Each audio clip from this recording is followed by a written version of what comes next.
Question for the show, guys. You know, I listen to a lot of other podcasts, especially Destiny ones, and I was listening to this one the other day, and they're more direct and more, get the info out there without all this messing about. And I was thinking they're kind of right. And I was also thinking maybe about changing my show, being more professional.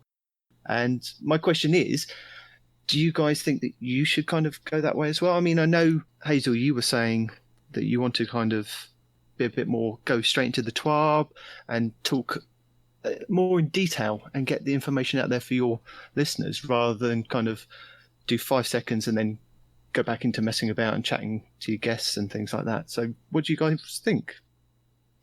Yeah, we could try it. I mean, that really does sound like a really good idea. I mean, because our shows are super long, and and while we try to be entertaining and that kind of thing, I don't know if sometimes if we are as entertaining as we feel we are. So yeah, I mean, maybe we should do that and just go right into the TWAB. All right. Well, okay. This week at Bungie, Hazel, what's going on this week? All right, let's see. This week at Bungie, we gave a chilling new look at Stasis. It feels like yesterday you were getting your first look at Stasis. Today, during a virtual Gamescom, we took a deeper look, introducing you to the Hunter Revenant, Titan Behemoth, and Warlock Shadebinder. No, hell with that, man. Screw that. I'm sorry, Nitedemon. That's not happening, dude. That is just not us. Not at all, man. No, you know what though, Hazel? I think we really need to drill down on the TWAB tonight. Let's get right into the nitty gritty of it, though, man. I think since Nitedemon's here, let's respect him. That's what his podcast is all about. It's all about getting all the details to everyone every week. So, what do you say? About no. Huh. That's unfortunate.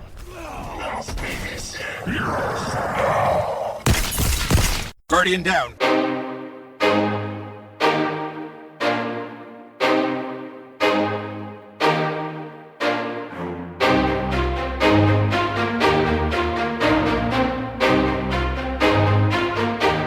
What's up, everybody? Thanks for hanging out with us today.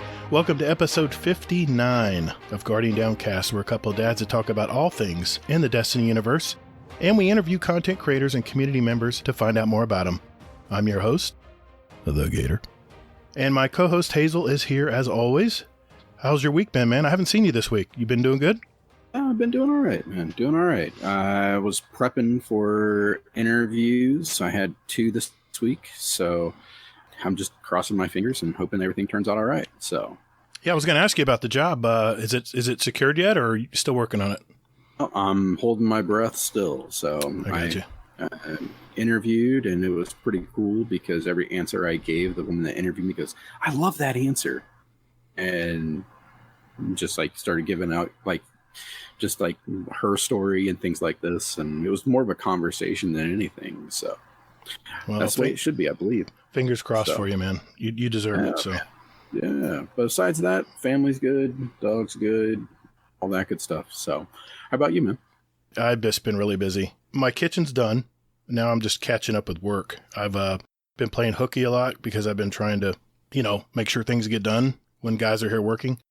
And now I'm just so busy. And now it's 98 degrees out, and with 100% humidity in Florida, it feels like 128 here. I know. Jughead, Arizona's all very hot, but the humidity here I can't even get shower when I get home.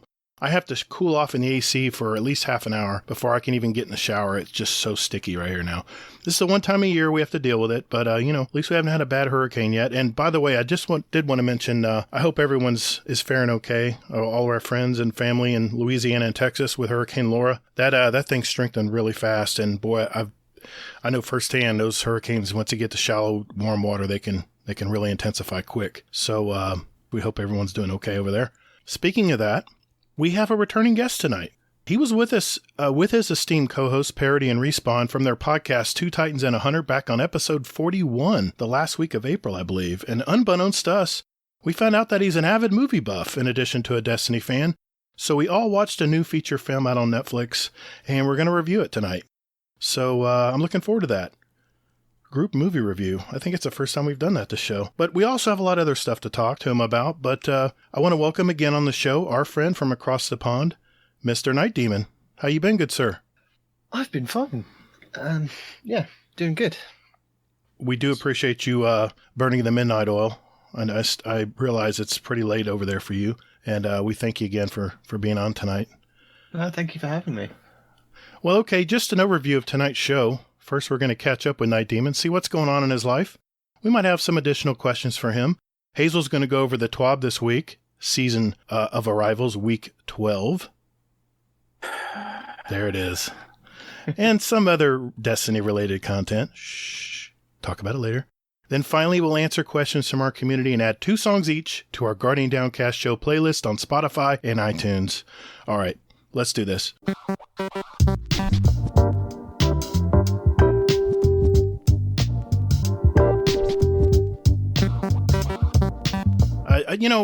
I know you kind of shared the spotlight with your other 2 co-hosts the last time we talked to you guys. And me and Hazel wanted to more, get to know you a little bit more. This is kind of your solo guest spot, and I'm sure a lot of people out there want to... I forced my way into. Let's be honest. No. I was the one that contacted you and said, "Let me come back on your show." You know what, I enjoyed chatting to you. So here's the thing: when you contacted me about that, I was so excited, dude, because I like talking with you too. So I was very happy this happened tonight. Don't ever apologize, dude. I mean, if you want to return in future shows, absolutely, dude. We want to talk about something, in Destiny. Definitely. So, all right, Hazel, why don't you dive in, man? Let's start peeling some onion away here. Sure. Okay. Weird analogy, but I know you're trying to get the onions have layers, but yeah. Okay. Too much Shrek. Yeah, exactly. He kind of does look like Shrek. So, Nitedemon. Yes. What's going on with you these days? What have you been up to? Well, recently, about a week ago, I was let go from my job. So at the moment, I'm job hunting. Oh, sorry, I did get a little bit of a redundancy package, so it's not too much of an urgency to get a job. Okay. So that's the reason I'm here now. Otherwise, I'd normally be working at this time. So I've been doing a lot of decorating in the house whilst playing Destiny, and yeah, that's it, really.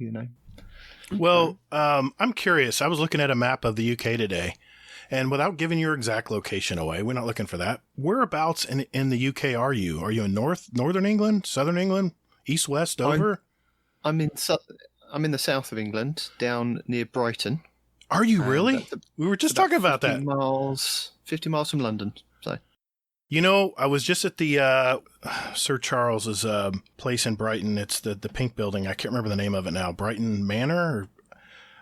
It was on Brighton Beach. Anyway, me and Mr. Monkey were just talking about this today. I was just reminiscing about my vacation I took there. But it's been over 10 years now, but man, that was the best vacation I've ever taken. Wow. So Brighton. So yeah, you're below Kent. I'm looking at the map here. So you're below Kent, yes, and you're 50 miles. Man, I was all over that area when I was there. So that's awesome, man. I was just always curious where you were exactly in the UK, so I can come visit. You got an extra room? Well, yeah. Originally, I mean, I've lived just on the outskirts of Brighton, and then when I got married, I moved in with my wife in the centre of Brighton, and now we're on the outskirts of Brighton in the country. So it's a nice, quiet, rural place to bring up the kids. And the beaches are just beautiful too. The little small pebble beaches, just beautiful. Just nice. We don't appreciate the pebbles. We much prefer sand. Well, yeah. Okay. I get that. That's funny. Well, I'm sorry to hear you lost your job, man. Yeah, man. Good luck with that. I hope that everything turns around soon for you, or as soon as you want it to, anyway. Yeah. Well, you said you're playing Destiny right now. What else are you doing at the moment? Any other games you're playing or anything? No, I play Destiny. I like this guy. Already. I love it. Didn't like him before? No, I mean, I admire him even more now. He's a Destiny player, Hazel. Yeah, unfortunately, it got its hooks in me, and I sit and I stare at all the other games on the lists, and some nights I play like 5 seconds, and I'm like, I want to go back and play Destiny. There's something I need to do a bounty or something. There's something I can go and do that will help progress me, and I'll just go and buy some shards or something. So you're a menu screen shopper like I am. You look at those menu screens. This could be a pretty good game. Death Stranding. Look at that. It looks very nice, pretty. Okay, go play Destiny. I have the Game Pass. Oh, that's right. I've got the Game Pass on my Xbox. Nice. But it's mainly for the kids, really. The kids will kind of sift through all the different games and play all the different games. But then I kind of come across the point of I want to get on my Xbox that's in the front room, and they're like, no, because we're playing this game and it's only on this console. So you end up buying them a console and them Game Pass, but they still don't go to their room. They still want to play in the front room because that's the bigger TV. So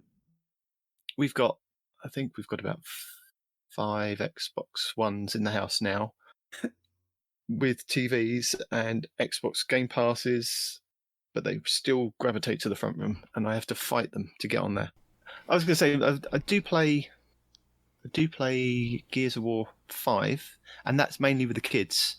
Originally I started playing Gears when I kind of got my Xbox 360, and me and my wife would stay up and play all night.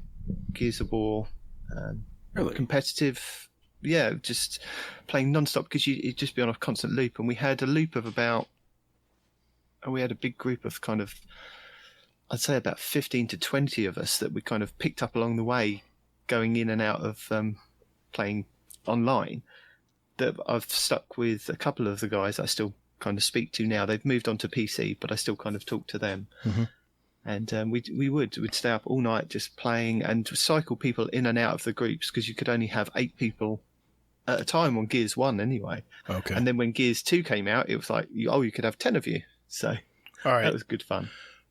Which, just as an aside question here, what console are you on? Are you on the X? Yes. Okay. All right. Just making sure. So follow-up question to that. So you said your wife plays. Does she still play? Yes. Originally, she plays Gears 5 and Gears 4. We play the campaign, and then we play like Horde and the other kind of little mini games that are on there. She doesn't necessarily play competitive anymore, but she'll play Horde, which is why with the 5 Xboxes around the house, we've got all the kids kind of playing with us. I can't imagine 5 Xboxes. So we have our own Horde team, and there's a lot of fighting that goes on because everybody wants to be a certain character. So I've made my character that nobody wants to play, so I've leveled them up. Nice. I'm the guy with the bubble shield, and I can snipe from distance, and I've got a shotgun. For those and he's people actually who the like character to run up from. on you. Yeah. He's the character from Reach. I can't remember what his name is because I can't remember. But the kids will fight over who they want to be. I mean, there's the Jackbot that they all want to fight over because they want to be the one that goes in invisible and go and rescue somebody that's down. And it's always my eldest daughter is that always running off and. You like stick with the team. We've built all these barriers here. Stay behind the barriers. We will take them out from distance as they come towards us. And then my 8 and 9-year-olds will then argue over the fact of who's building what in the base, and one will move the barriers, and the other one will build a decoy. Like, why have you put the decoy there? And it's so many arguments. That is awesome, though. Yeah, that's what we've enjoyed playing that over like the that is family gaming, man. Oh yeah, and I want to know what is your what is your router of choice? Trying to route all those different IPs together. Oh my god, you must have like stellar internet service. No. I've got the worst internet service. Really, it's terrible. How do you make that work? Jeez, I don't know. I think it's just pure luck. Okay. I think because we're all in the same house. Oh, maybe that's it. That's probably how that works. But yeah, my internet was terrible. So I now have 2 internets. I have my home internet, which is from my telephone and broadband provider, which at the maximum I think is 10 up. Oh. Is it 10 up or no? Not 10 up. 10 down and barely 1 up. Oh. And then I've just recently bought a 4G mobile hub, which gives me something like 50 down and 20 up. Okay. So that's what I now run my 2 Xbox X's on. and my laptop and my phone, and the kids don't go anywhere near it. They can have the home stuff, which is where all the Alexas are, because our house is pretty big now. Nice. With the fact that we've converted the garage and had 2 bedrooms put in the garage. So we now have Alexas all over the house, so that if you want to get a hold of somebody, you have to make an announcement for it to then go off around the house for them to kind of like come to dinner. Minions assemble. That's awesome, man. They kind of, so it's a very kind of electric, like electronic-fied home with all these different devices and things. And my wife hates the Wi-Fi. Whichever Wi-Fi she goes on, which laptop, phone, there's always an issue. She's like, well, this one's rubbish. Why have you got this one? I'm like, why is it? I don't know what she does. I don't know what she does to them. She's destroyed at least 2 laptops from work. They just keep giving her laptops, but I don't know what she does to them. Wow. No, cut that bit out. I know from our last show we talked to you, you're an avid game collector and enthusiast, and I had a 2-part question for you. Yes, sorry. Number 1, what was your very first video game you played? And number 2, what was your very first online multiplayer game? I think my first game was on a Tandy computer, and it was a dungeon game. Oh my gosh! I vaguely remember Radio Shack. it going down into.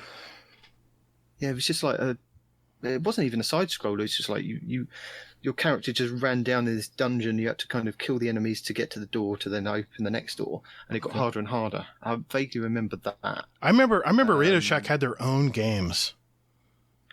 I can't remember the name of that one. I remember that because Radio Shack was expensive here. I don't know how it is there, but everything in Radio Shack was very expensive in the States, and we couldn't afford that stuff. But I vaguely remember my dad had he had the Pong machine. Yeah, but the very first computer. Yeah, I can't remember what it was. It was some weird thing with it was before. It was. That was probably before Atari. Yeah, it definitely wasn't an Atari. I would have kept it. But the Tandy was from a Tandy shop. Over here, it wasn't called Radio Shack. Okay. It was called Tandy over here. Okay, gotcha. But yeah, and my first online, hang on a second, I can't remember what it was called. Actually, was it Mech Assault, where you could be little robots, jump into mechs. I think that was what it was. Or it was either that or Splinter Cell, because that came with the Xbox. You got a kind of package with the Xbox 360. Okay. Was it 360? That's when multiplayer. I think it was PS2. Is when multiplayer. Was it PS1 or I thought PS1 was still local disc. Yeah, PS1 I believe was still local. I think PS2 is when it came out with. So that would be the same year as Xbox 360, I believe. Those both came out at about the same time. Oh, no, I lied. My first online gaming via Dream Arena for the Dreamcast was Choo Choo Rocket, which was a free game. Wow. And you could, it was a dial-up thing via Dreamcast. I know a lot of our younger listeners don't remember dial-up, but it was so dreadful. It took so long. I'm lying so much. I lie so much. There was online gaming on I had an Apple, and I bought it when I went to college, and I used to play StarCraft with my friends. Oh, okay. And plugging it in. That makes sense. So it went StarCraft, and then the Dreamcast was after that, and then the Xbox. Gotcha. So yeah. I remember a friend of mine had a Dreamcast, and he had the football game for it, and I absolutely thought that it was just the best looking game ever. And then this whole system just died. Never did anything else with it. I only bought the Dreamcast because where I worked at the time, I could plug it into a TV upstairs, and I literally left it at work all the time I was at work, and we played. I'd left it up there for everybody to play, and I bought it because I liked Resident Evil. I'd played the first 2 on the PlayStation, and then I think it was Resident Evil. I'm looking at the things now. Code Veronica. Sorry. Oh, yeah. I remember that came one. out on that first, I think, and then it was on the PlayStation. And I think I bought it on the PlayStation afterwards because it was Code Veronica X and it had something different. I remember that game. Yeah. Yeah, I remember that one too. I never played it. I mean, No, I was too afraid of those games back then. Horror games were not my thing, man. Those damn dogs that would come after you out of the blue. I'm like, nah, I'm out. God. Yeah. Yeah. After My a wife while, enjoys playing that as well. She loves playing Resident Evil. Oh, Nice. I think she originally liked playing 2. She didn't like 3. Didn't mind 4. Didn't mind 5 and 6 because they were kind of, you could do co-op again, so that was quite good. We used to play those quite regularly. how many Resident Evils are out now? I think they're up to 7, but 7? then there's offshoot games. Then there's Yeah, that virtual one, the VR one. Well, it's not just VR, but is that 7? Okay. 7? Oh yeah, 7 was the last one. That game was I watched it on stream. It freaked me out. I loved it. I loved that game. You couldn't get out of the house. It freaked me out, man. It's like, we ever gonna get out of this damn house? this freaky whatever she is would not let us out. I was over it. I was over it. I'm sorry. Awesome. Go ahead, Hazel. I think it's your turn. Yep. Yeah, and 8's coming out, so. Jeez. Yeah, I can't wait for it. I 7 was fantastic. 8 is going to be even better. So I haven't played 7 yet. Sorry. Oh, 7! You need to do that. It's unlike anything else that you've ever played. Any of the other Resident Evils. I think that's what it is. I can't convince my wife to play it, and they'll play it with me, because it's completely different to how 4, 5, and 6 were, and she didn't mind that because that was still kind of the character third person. Although they changed the perspective, I think she enjoyed 4, 5, and 6 better than the original. So yeah, 7 is way different, but it's like all the other Resident Evils. After a while, it just becomes more actiony than scary. Yeah, because you start getting more and more ammo, and you're like, okay, I'm Rambo, I'm good, I got this. So, all right. Well, this has been Resident Evil Talk, so we thank you for joining. Yep. And so, going back to the questions here. So, one thing that we found out about you during our pre-show discussions and Discord and that was that you like movies. I do. Yeah, where did that come from? And we heard rumors that you were actually looking to do a podcast about movies. Yeah. I think my passion came from the fact of when I grew up that there wasn't a lot of things like, I had movies on TV that I would record on a VHS and then constantly watch them over and over again, to the point that now I can watch Ghostbusters and I would know on the VHS where the breaks were and where the adverts were. I'd go, oh, this would be where, that I'd watched it so much, it's ingrained in my brain. I vaguely remember going to see The Jungle Book when I was younger. That was the only time that my mum took us to the cinema.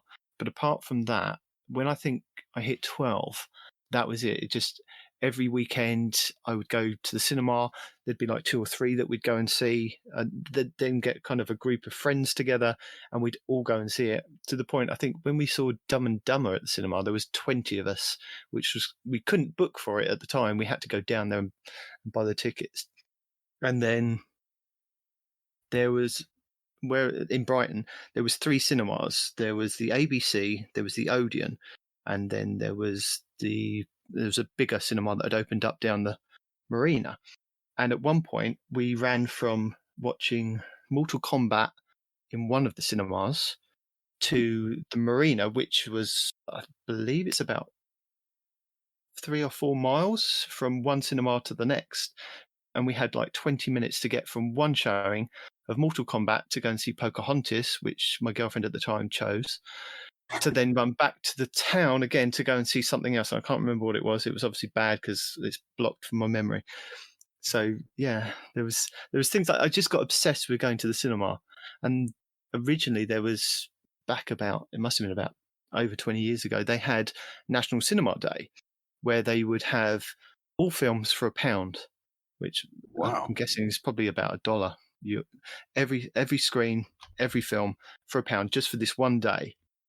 And I think the most I saw in one day was 6 films, and they opened at 10 o'clock in the morning, and I think they closed at 2 o'clock in the morning the next day. And I stayed in the same cinema just going and seeing different films. I just got obsessed with films, and over the years owning films. And back in, I think it was around 98 when you had the DVD players come out, and my friend showed me, I think it was Blade, and it was an American copy of Blade, and the artwork and the casing, was nothing like we'd seen here. I mean, they're just kind of plastic boxes like you see now, but the American version was this cardboard kind of New Line Cinema thing, and it had all this extra info about the films on the back, which is what I love to watch. I've got like the Lord of the Rings collections with all the additional discs, and I've sat and watched hours and hours of this stuff because I enjoyed the behind the scenes stuff as well.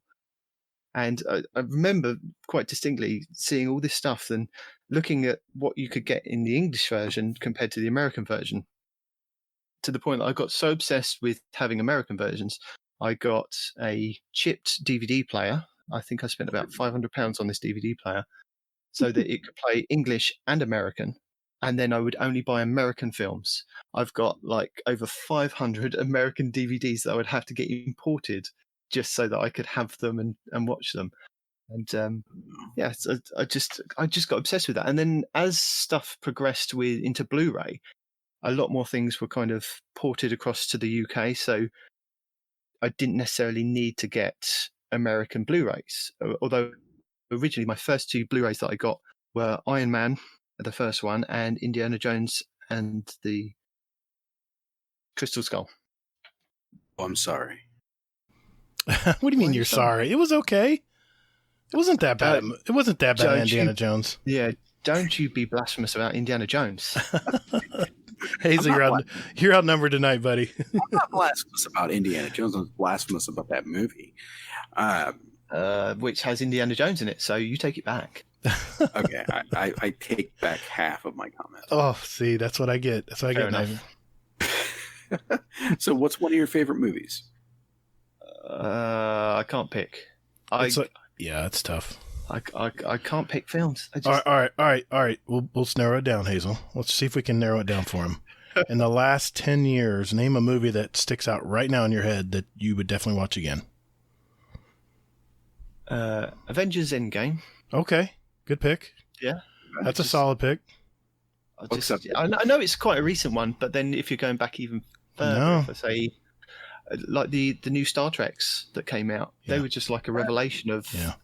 I remember growing up and watching like the original films, not the original series, but the original films. Yeah, with the original Kirk.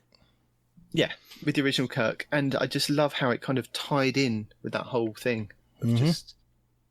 It was just fantastic. Nice. I don't know if we've asked this before when you were on our show last, but how did you find Destiny originally? I know people have had all kinds of stories and funny stories, I got to admit, on how they found it. Was there any particular funny story how you found Destiny? No, not really. Just boring. It just a guy at work a guy at work just recommended that this game was coming out by Bungie, right? And he'd heard that I played Halo and I'd got an Xbox the same as him, and we kind of discussed different things every now and then. And he's like, we should get it. We should kind of form a fire team. There's like 3 people that can be on a fire team. Right. So me and this other guy from work all kind of got it at the same time. And I think they played it for about a week, and then they completely dropped off and left me to it. Well, it's okay. There's plenty of friends out there. Yeah. You're surrounded by them now. Well, let me ask you this. We're trying to integrate this question into our interviews, and it's more of a current day question. What is your favorite raid as of today? Destiny 1 or Destiny 2? It could be either one. What is your favorite raid as of today, as of today's current?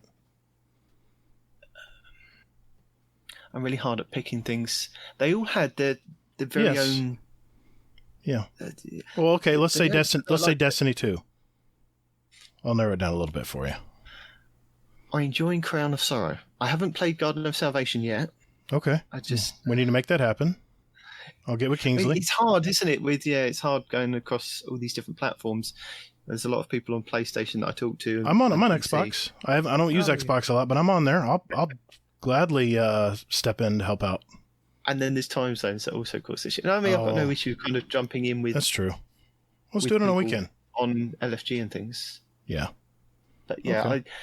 I Ground of Sorrow sticks out for me. Just it seems to be that kind of. It has that feel of Destiny 1, I think, with it's so chaotic, but there is a way of kind of working together as a team to get things done. Especially that last encounter. If you're not working together, the weakest link will kill the whole try. Mm-hmm. And trying to get people through that. Respawn and I tried a couple of months, it was a couple of weeks back. Okay. And we spent 3 hours on the last encounter. I had a checkpoint that I'd saved, and we brought in, I think, 4 new people that hadn't done it, hadn't seen a raid, hadn't kind of done anything. We spent 4 hours. 3 hours, sorry. Spent 3 hours just going over and repeating the same things. But it was fun. It was fun to kind of just try and show people what needed to be done. Sure. So we didn't even finish it. It was just like, there you go. There's the mechanics. We've tried best we can. We've had a laugh. Well, speaking of PvE, what's your go-to loadout right now? I know we're asking a lot of picking questions, but if you were going into a raid tomorrow, what's your go-to stuff? Doesn't have to be armor, but mainly weapons. Or armor. If you have an exotic piece you use. Now what do you main? What do you main? Is it a Titan? Of course it is. That's part of your podcast. Dumb question. Sorry. I'll go sit in the corner now, Hazel. Well, yeah. Titan was the first character that I made, and that was only because it looked like a big beefy guy that could take a lot of damage and put out a lot of damage. The second character I made was a warlock, and then the third was a hunter. Very nice. I play all three. I do enjoy all three. They all have their uniqueness about them. Yes, I'm the same way. I just tend to go to warlock first. Probably like you go to Titan first, if it comes down to it. No, I don't. Really? You spread it out evenly? Yeah, I do. Very good, man. I mean, yeah, I started the Solstice on my warlock, and that was just by pure fluke. And then we found out there was that issue with doing the Titan armor. That's right. And my warlock had been the less played one of the previous season. I'd just kind of done Titan and Hunter and kind of brought her up slowly. And yeah, I started with the warlock, then did Hunter, then I did Titan last, and then I've kind of stuck on the Titan, finished that off, and I've now got the Hunt, who is the last one to finish on the Solstice stuff. Do you play any? I'm sorry. Go ahead. Sorry. No, finish. But to go back to your question, I don't really have any kind of loadout, to be honest. I will just grab whatever's on my character for whatever. If somebody says to me, have you got a Xenophage? That's the best DPS for the boss. We'll go and do that. My vault is filled up to the maximum. I have 2 spaces at the moment. I'm kind of worried because I'm welcome to Destiny. I'm a hoarder. Yeah, I need to do a purge again. I know. I do a purge every couple of weeks. Yeah, me too. But I've realised my issue recently is because I'm going for the Reckoner title, is that I've collected we had to do Reckoning for quite some time. Right. A couple of weeks back, just in the natural way of it, I collected all the armor pieces for the Titan. So I've got like 20 pieces that I don't necessarily need. I know, but you got to deleted. You got to get them though. I've got to complete the Triumph so that I can then check that box and then delete that set. So God bless. I haven't got a set that is fully completed yet. I looked at that, and then with all the Solstice armor, yeah, there's another 3 sets that. Yes, I'm working on them right now. Hazel's laughing because he's laughing at us, Nitedemon. I kind of am laughing at you because I did it before. My vault I think is at maybe like half the capacity, maybe. How are you running on that? I don't understand. Is that just armor or is that weapons? He's just letting go. He's letting it go, Nitedemon. Oh, I deleted everything that's basically 1060 or below. Makes sense. Why would you do that though? Because you got to use it in PvP. There's some good PvP weapons still, Hazel. You don't want to get rid of those. Yeah, there's some. I think that's.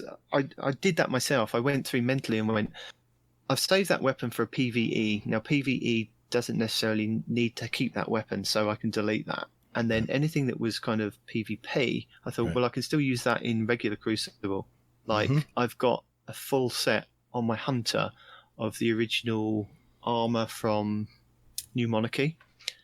And it's got, the stats are literally 100 mobility. And I can put the Paragon mods onto that from the old system. Nice. And I can have, when I dodge, I can literally be invisible. And then as soon as I come out of invisibility, I can dodge again. It's like just constant invisibility. And that was a build that I found on one of these guys that I watched on the YouTube. Just, if you've got this set of armor, like armor 1.0, you can put this build together. And that's the problem I have, is that I keep all these different things. So if I've got an armor 1.0, that's still being kept. So I've got exotics that are still 1.0 because they suit a play style or a build in Crucible, mainly now anyway, to do something. Well, and I enjoy that. Yeah. Though I got one name here. There's the reason why I keep most of my weapons, and that's Galliard 42. I got the XN 7568 in a forge. I got 2 good rolls. I got 2 good rifles, and I use them in Crucible today because guess what? They're relevant now. Yes. I'm always afraid the sandbox is always changing from season to season. You know, what are they gonna buff this season? You know. Yeah. So in the back of your mind, you're like, well, I got to keep at least one of these weapons in my vault. So there it is. That's why our vaults are stacked with weapons. Mine's mainly weapons. I'm looking at Dim right now. I have mine are almost full. I think I've got 25 slots, and a lot of them are duplicate weapons that I'm gonna have to go through, and it'll be farming shards and stuff going into the next season. But I'm gonna keep one of each of these weapons because you just never know. How many people do you know have that Galliard 42? The one from the forge. I think Astrocross was even saying, I'm lucky. I was almost going to delete this weapon, but I'm so happy I kept it. Because you don't even have to have good rolls on that gun. It's so good. So I'm just having a look for mine now. I know what you mean. It's just I've got one with Outlaw Kill Clip, and I've got one with Snapshot and Moving Target. I mean, come on, that's a awesome. It doesn't have the sight that I want, but it doesn't matter. It's such a good rifle. No. Such a good rifle. I've got one with ricochet rounds, Outlaw, Rampage, Masterwork for stability, and a Rampage spec. You got it, man. That's a killer. That's a killer setup. It works, and that's only because I've held on to Perry and I were joking months back, saying you were holding on to these auto rifles because I think we're kind of in the same boat that we're not amazing PvP players, but when a gun that we can use comes up, we want that advantage. We want the advantage. Yeah. The streamers, they're probably purging stuff all the time. But I know the smart streamers, I know Astrocross and True Vanguard and all those guys out there, I guarantee you they're saving a couple of these weapons for if the sandbox comes back. Guarantee you they are. So I'm hoping with this new engine that comes out that they're going to be able to redefine the vault and maybe have collections maybe work a little better. I don't know. And speaking of that new vault, I'm glad to know that they did not mention it in their minute and we're going to talk about it later. Don't worry about it, Hazel. Don't you worry your little head about that right now. Yeah. All right, I'll tell you what. Let's pick one question each, Hazel. You pick one, and I pick one, or I'll pick one, and you finish out. It's up to you. I don't ask all the questions because I want him back where we can ask more questions later. Yeah. Right. Let's go with this. I'm going to go with this one. Huh? All right. What is your ideal version of Destiny? Oh, good question. Or is this it? More vault space. Well, yeah, definitely.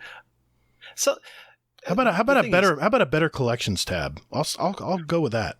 Let him in. I'm sorry. No, I mean I've said this on our show. Is that when I've played Fortnite, and I know what you're thinking. I'm not talking about Fortnite as in you're thinking Fortnite. I'm talking about the PvE version. Now, when Fortnite first came out, I got into it because there's this whole PvP version of building forts and playing against zombies. It was great fun, again, 4-player. My wife enjoyed it. We really got into it.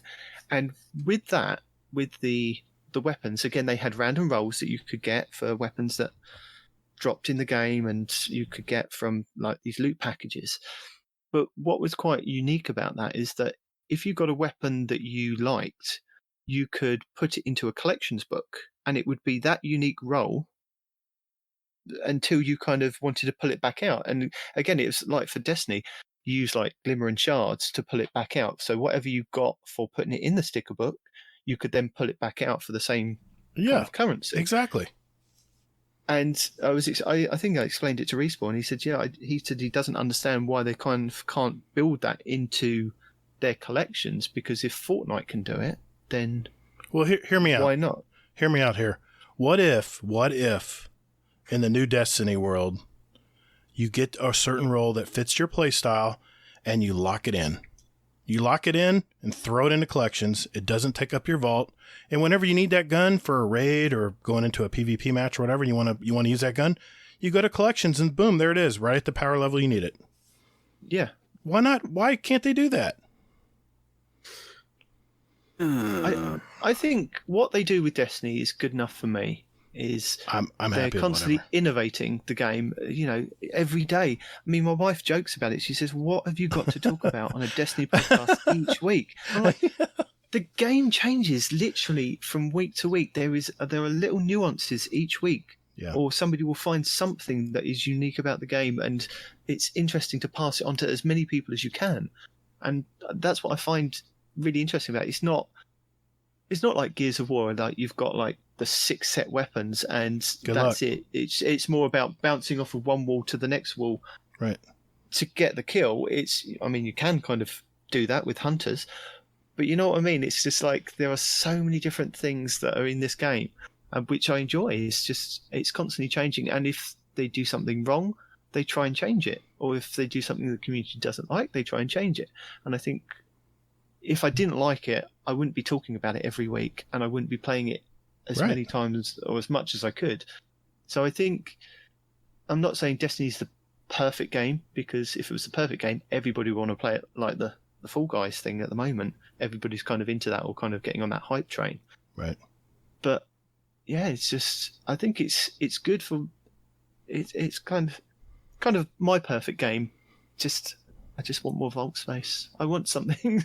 So the hoarder and the collector in me can kind of just keep things. You earn that gun. You unlock that gun. Why should you have to be forced to throw it away?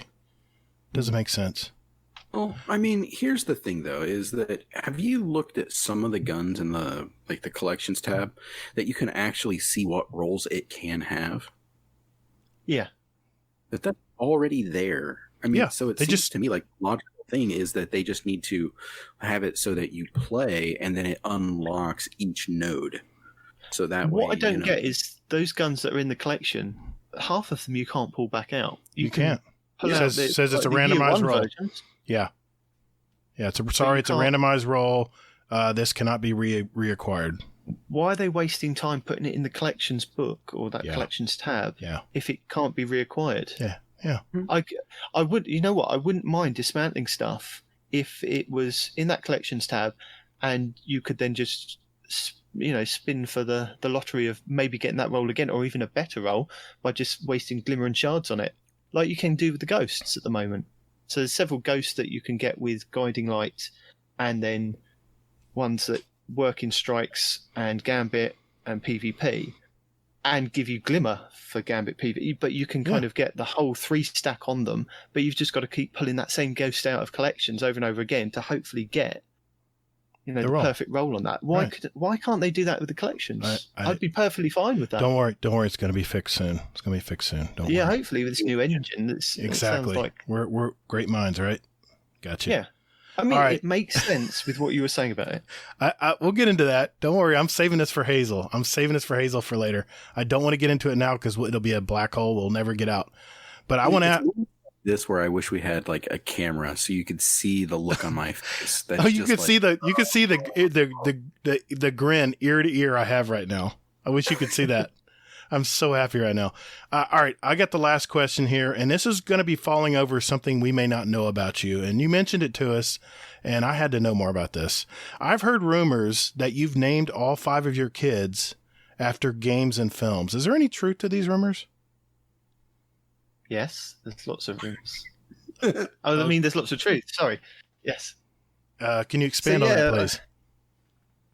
Well, my obsession with films, and funny enough, I haven't actually named. It wasn't me that actually came up with the names, which is quite a surprise to my in-laws, thinking that you've just named them after games and films. No, nothing to do with me. It's the fact that my wife liked the names. Okay. My children. Does she know that? Yeah, my children are called Serenity, and that's after Firefly, Serenity this year. Yeah. We went to see that in 2006, and that's when my first daughter was born. So she was called Serenity. My second daughter is called Indiana, not after the state. Yeah. My son is called Phoenix, after Marcus Phoenix from Gears of War. Wow. So same spelling, Fenix. Okay. My next child was called Thea, after the TV show Arrow, Thea Queen. Wow. And my 5th child is called Esme, and my wife protests this, but I know it's to be true. The fact that Twilight, one of the characters is called Esme, and the only reason we've called our child Esme is because she was born in May. So we've just made the Y on the end rather than the E. I know that character. I mean, no, never heard of that movie. No. Movie. Yeah. No, I heard rumors. Yeah. So I think I've been blessed with having 4 girls. That girls are easier to name than boys, rather than kind of, you've named your child Luke after Luke Skywalker kind of thing. It's harder to kind of tie it in. Tie it in and get something that's cool for when they grow up. They're like, this is a cool name. You don't want to kind of give them something that's they're going to be ribbed for forever. I get it. That's awesome, he man. may still be ribbed by being called Phoenix. I don't think so. I think it's a cool ass name. Yeah, that's a cool name. You know that the dog's name was Indiana, right? Yeah, but he's not naming it after that Indiana. Not after the state either. And they all kind of have the same kind of. They have like character traits, which is quite nice as well. My eldest is very serene, so she's very laid back. Indiana's very adventurous. Will do anything. She's already broken her leg at the age of 3. She was messing about on the trampoline with her older sister, and somehow ended up breaking her leg. But she'll be up a tree. She'll be jumping. She'll be climbing. She's forever on the go. Phoenix is just a natural little tearaway. He's he's fantastic. And then the others are still kind of young to kind of get into their names, but it's just that's so cool, man. When you told me that, I couldn't believe it. That's so cool, and I love those names. Those are very cool names, man. I wish I was named one of those. Not Todd. That was an 80s or 60s thing, actually. We won't get into that, but hey, man, thanks for sharing your life with us. We didn't really get to know a whole lot about you on the last time we met, and when you said you wanted to be on tonight, I was like, oh hell yeah. I got questions. So we have more on the table, but we're hoping that'll bait you to come back at a later time, or we can ask those. So definitely. Well, I didn't finish telling you the movie podcast thing. Yeah. Oh yeah. So go ahead. I wanted to do a movie podcast, but then I was kind of put off with all these other fantastic movie podcasts that are out there, and there are a lot of good ones. All doing it so much better than me. I watch a film and I go, yeah, I like that. If I like it that much, I will buy it, and that's why I've ended up with so many films. I enjoy a lot of films, so I thought I can't really do a movie podcast because it's just going to be me going, yeah, that's a really good film. I need people that actually have opinions and can dive into these things. There are so many other amazing podcasts out there. I think it's tough to do a movie podcast because, one, you have to talk visually. People have to visualize what you're referring to, but especially if they haven't seen the movie.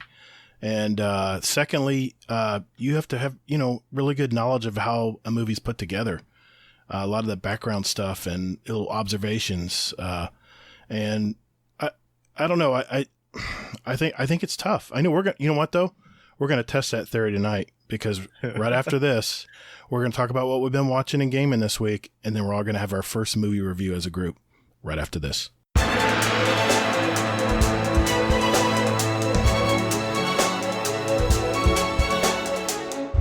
Okay, in this segment, let's talk about what we've been watching and gaming this week. Hey, Gatr. Yes, sir. Sorry to interrupt. But I know you guys like to play a little game. What's it called? The quickfire quiz thing? The speed run. That's the one.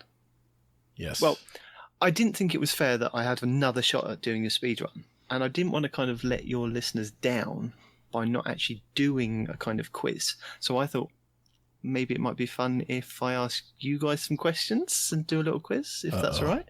What's going on here, Hazel? Do you know this? I didn't know anything about this. I'm like 6 deep. I'm sober. What the hell? Let's do it. we'll let Hazel flounder. I'm good. No, I think you'll both flounder at this. Oh God. I'm okay. hoping you'll both flounder. Probably. I'm easy to flounder, so go for it. Do you want a time clock or anything, or? Nah, we'll just go with it, and when you guys get bored of doing it, we'll just stop it. Okay, all right. Well, I'm turning the show over to you, sir. Am I guessing and Gatr we're like head to head?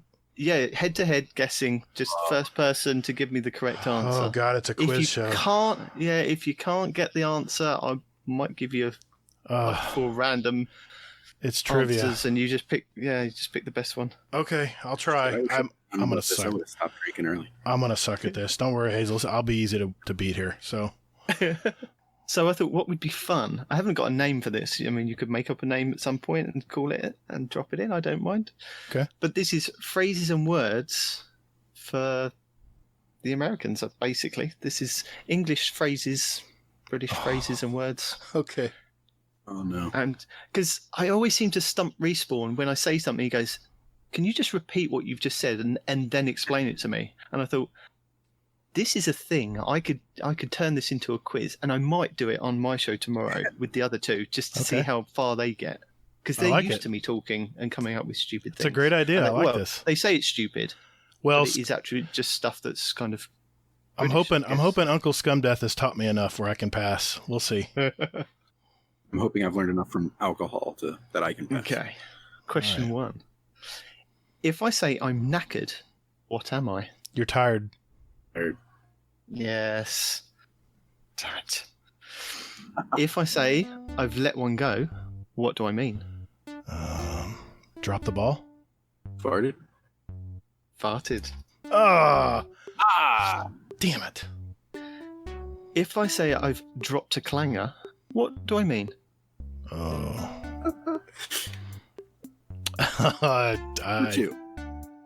Dropped a clanger. I'm gonna say dropped a clanger. I'm gonna say I don't know, a stinger. I don't know, an insult. No.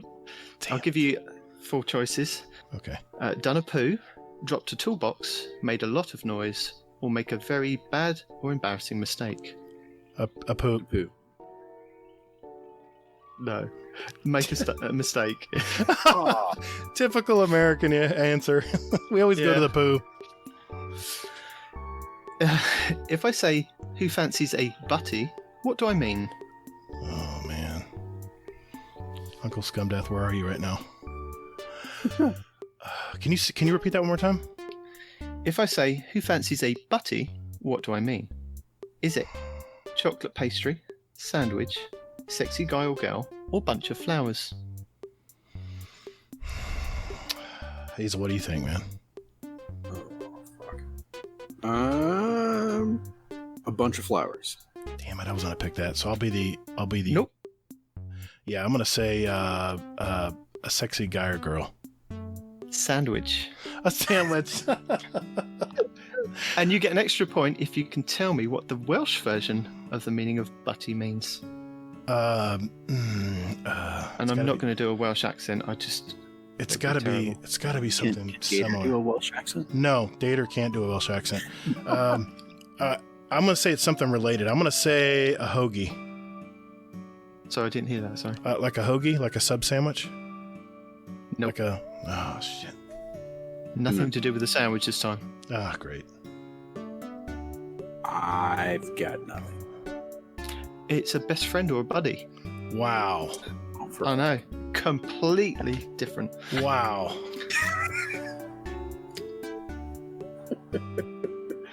If I say throw a wobbly, what do I mean?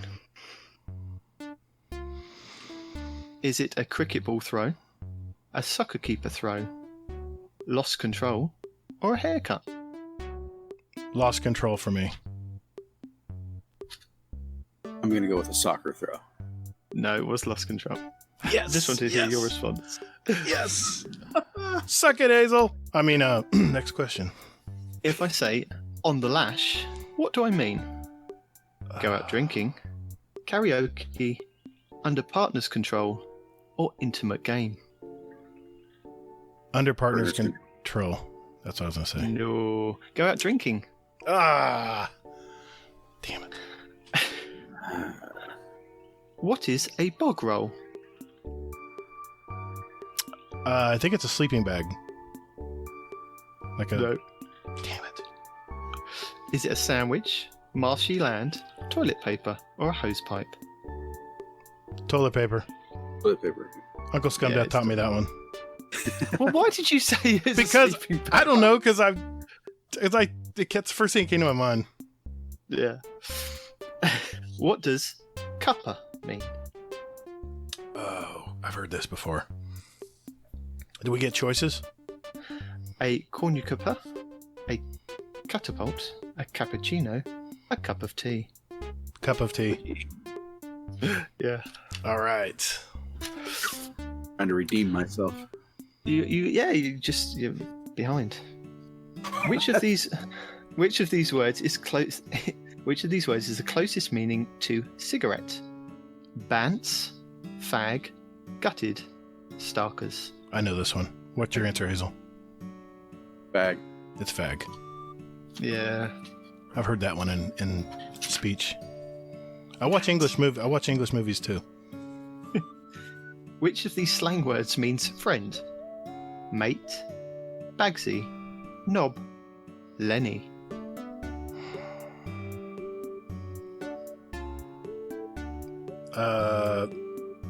Mate isn't always a friend in speech, so I'm gonna say. I was thinking mate, yeah, but go for it. I'm gonna say the last one. Lenny? Lenny. No, it definitely wasn't Lenny. But yeah, you can say mate, Hazel. That's fine. You can have a point for that. Was it mate? Oh my god! I thought Simple. that. Oh. All right. What is the definition of gutted? A tummy ache, food that makes one sick, disappointed, need to go to the bathroom. I know this one. I'll give Hazel a shot. I got the last point. Okay, it's disappointed. Yeah. I was like emotionally gutted or something like that. Yeah. I was gutted by that decision or something. Mm-hmm. Is that really British? Mm-hmm. I guess so. If I say I'm narky, what am I? Police officer, security guard, in a mood, or thirsty? I'm gonna say in a mood. That's probably Police wrong. officer? Yeah, you're in a mood. Yes. Huh. What does chuffed mean? Uh-oh. Annoyed, a choo-choo train that goes really fast, very pleased, or chubby? Chuffed. Annoyed. Yeah, I'm gonna go with annoyed. No, it means you're very pleased. You're chuffed with yourself. Okay. I think we're gonna lose Scumdeath when he listens to this. He's gonna be like, That's all right. That's all right. I'm gonna go back. I'm gonna go back and edit him where we're all correct. If I say you are a ledge, what are you? Not going anywhere? Flat? Legend? Or idiot? I'm gonna say not going anywhere. I'm gonna say idiot. You would both be wrong. You're a legend. Ah. That guy's a ledge. Ah. I'm definitely not a ledge right now. No. What is a numpty? A stupid person, an odd-shaped chicken egg, a bald person, a sleeping elephant. It's the first one, the person. Stupid person. Yes. You're right. Person. Yeah. It could be bald person if you like. I've heard that one. What is a bevy? It's Of something. It's a bevy of something. It's a lot of like a gigantic amount. Doesn't necessarily have to be a gigantic amount. Well, no, but it's a large amount. I'll leave it at that. No, it's just a drink. Ah, I'm going out for a bevy. Oh shit! Come on, we should have known that one, Hazel. What is a stag night? Oh, I'm gonna need help on this one. Okay. Halloween party, bachelor party, Christmas party, or a hunting trip? I know what you're gonna say, Hazel. What is it? Yeah, it's a bachelor party. That's what I was gonna say. Yeah, it's a bachelor party. Nice. That's because you asked for help. Okay. If I said pants, what do I mean? Knickers. Yeah. Knickers. No. Something is good. No, sorry, something is bad. I thought it was sorry. a reverse meaning. No, it's something is bad. So yeah, if something's pants, it's bad. Oh man. See, it's something different. It's something very different here. Yeah.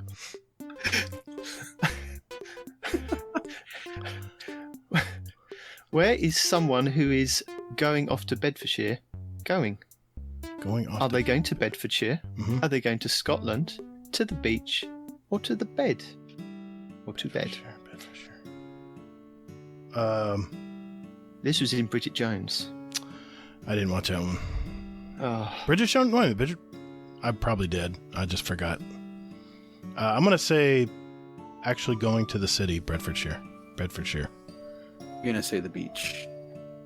you'd both be wrong. Going to bed. I'm going off to Bedfordshire. Oh my Bed. gosh. When would you say that in the house? I'm going to Bedfordshire, dear? Okay. No, you wouldn't say the deer at the end, I guess. Oh, You just go, I'm going off to Bedfordshire. Oh my gosh. It's not one I use in my house, so I'm going to bed. Okay. If it's monkeys outside, what is the weather like? Beautiful, hot, raining, or cold? I'm gonna say raining because that's the first thing that came to my mind. Yeah, I'll say raining too. That's because you're putting a stereotype on British weather, and you are both wrong. It's cold. Monkey is cold? How in what world is monkey cold? I need to talk to your prime minister. He is a monkey, so yeah. Okay. Oh my gosh. What does it mean to be jammy? Damn. Like talkative? Loquacious? No. To rock out. To be lucky. Okay. I'm learning so You much. jammy bastard. I'm gonna be coming back to England. I need this. I'm gonna save these recordings for when I go to See, England. some of these I've skipped because I thought you'd probably know these, but you don't. It's just it's No. funny how you don't know these. It's so fail. If someone asks you to budge up, what are they asking you to do? Where does this language come from? Budge up. I'll say group up. Like get close together in a huddle. He sold me on that. I like that idea. No, it's to move over. You know not to Budge follow up, Gatr. Go away. You know not to follow Gatr, Hazel. Even in raids, man. Come on. Man. Believed in you. Someone who is dishy is obnoxious, good-looking, suspicious, or hungry. Hungry.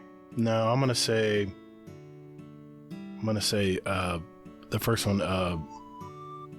Like annoying or Obnoxious. obnoxious. No. Obnoxious. Yeah. Good-looking. She's such a dish. We should have known that. Yeah. It's like a 50s term here, Hazel. There you go. See, we're stuck in the 50s over here. Oh, okay. All right, let me don my inner 50. Okay. That's not going to help you. Where we go? If someone says that you know your onions, is it a compliment? Yes or no? No. No, I'm thinking no. Yes, you know what you're talking about. You know Come your on, onions. man. What is this language? I'm not even going to give you these scores. Be lying Don't. to Let's us. just. Yeah, And don't. we'd be like, yeah, sure. That's Someone who is legless is. God, out legs. No, I would say without a point, without any backing.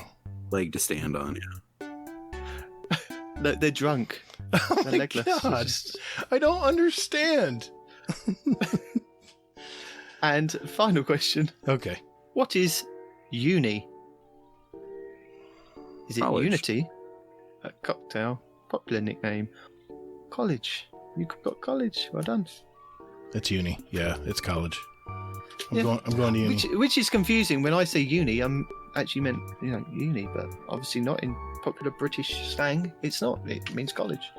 That was awesome, man. Thanks for that. I think we needed to be educated. It's obvious we needed some help. Yeah, it's going to be fun trying to test the other two tomorrow. Oh my gosh, I can't wait. Can't wait to hear that. Can't wait to hear that one. Yeah, I can't wait to hear what Respawn has to say about those. Nice. Well, Well, you know he I won't can tell listen. you He the won't. definitive winner Okay. is you, Gatr. Me? 7 aren't. Yeah, 7. Ah, right. Yeah. Hazel, you're only one behind. Oh, Did really well. but that's still second. That's That is. still second. Well, I mean, at least I haven't been to England. So, what does that say? Yeah. Yeah, I should know more. I know you're right. I was on the tube every morning for a week. I should have. The tube is their that's their subway system. I'm aware, man. Oh, okay. I've played Call of Duty. Oh, okay. I think it wouldn't work the other way around either, because the problem is I've watched too many American films, so I know a lot of slang words. Well, the only reason I think a lot of British people do as well. It's strange, isn't it? well, that's the reason why I knew some of those slang words, because I watch on Netflix all the time. I watch English dramas and English sci-fi, and you hear that stuff all the time. You get to know what it means. So, thanks, man. Sorry was for fun. interrupting with you. No, that was fun, man. Well, you know what? I gotta take a break. I think I gotta go get a drink. So we'll be right back. Bevy? I gotta go get a bevy. Right back. Yeah. I should get an extra point. Yeah, exactly.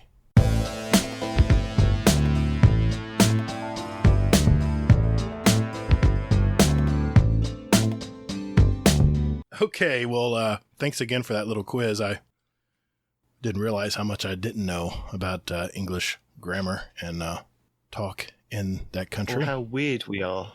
It's definitely, and just the Welsh meaning verse is so different. The countries are so different. It's so weird. Well, thanks for that again. That was a lot of fun. That's okay. You know what? For this segment, let's go around the horn real quick and talk about maybe one or two things that we're watching this week. Everyone kind of knows what we're playing. I think we've already told everybody that. And so, Hazel, let's buy Nitedemon some time here. What were there a couple shows you want to mention that you've been watching this week? I finished the infamous Doom Patrol, and Yes. I just want to say that was absolutely fantastic. I absolutely love that show. The episode 9, as soon as it ended, I went right to the internet to find out, is that actually how they meant to end it or what? And that actually wasn't how they meant to end it. So Phoenix, if you're listening, just know that that's not actually how they meant to end it. There was supposed to be an episode 10, but they had to kind of curtail things because of COVID. Wait a minute. Phoenix, his son, or another Phoenix? A risen Phoenix. Yeah, a risen Phoenix. Okay, I'm sorry. Just had to make sure. No, you're good. But yeah, a risen Phoenix was like messaging me, and he was like blaming me the last time because of watching all the episodes. I had the same feeling, man. I felt like it just got cut off. I'm like, wait a minute. There was no real finale here. Well, there was. It just left you hanging. Yeah, exactly. that was a perfectly fine finale for me. I mean, okay. Yeah. So I finished that, and then was just kind of like killing time doing dishes, that kind of thing. So I put on another HBO Max show called Harley Quinn. Jeez. And it's an animated show, and it was just absolutely hilarious. It's great. Is this the Harlequin we're talking about from last week? Not that movie. No.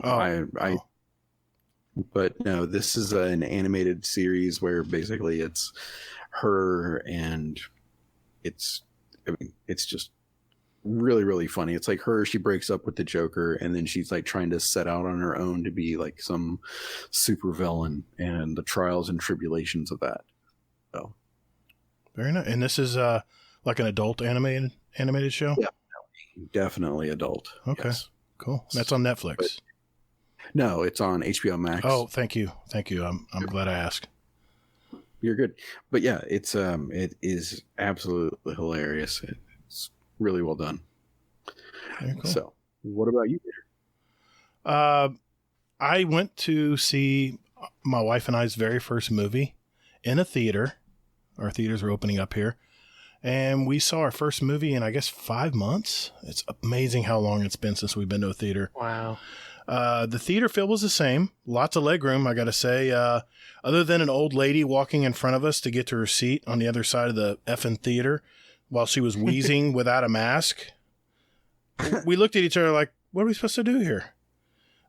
It was a great experience coming back. We went to the Dolby Cinema, which is the big screens and the big, the subwoofers and the chairs, rumble and everything. It's just, I love those theaters. I love being involved in it. But our first movie was Unhinged, starring Russell Crowe.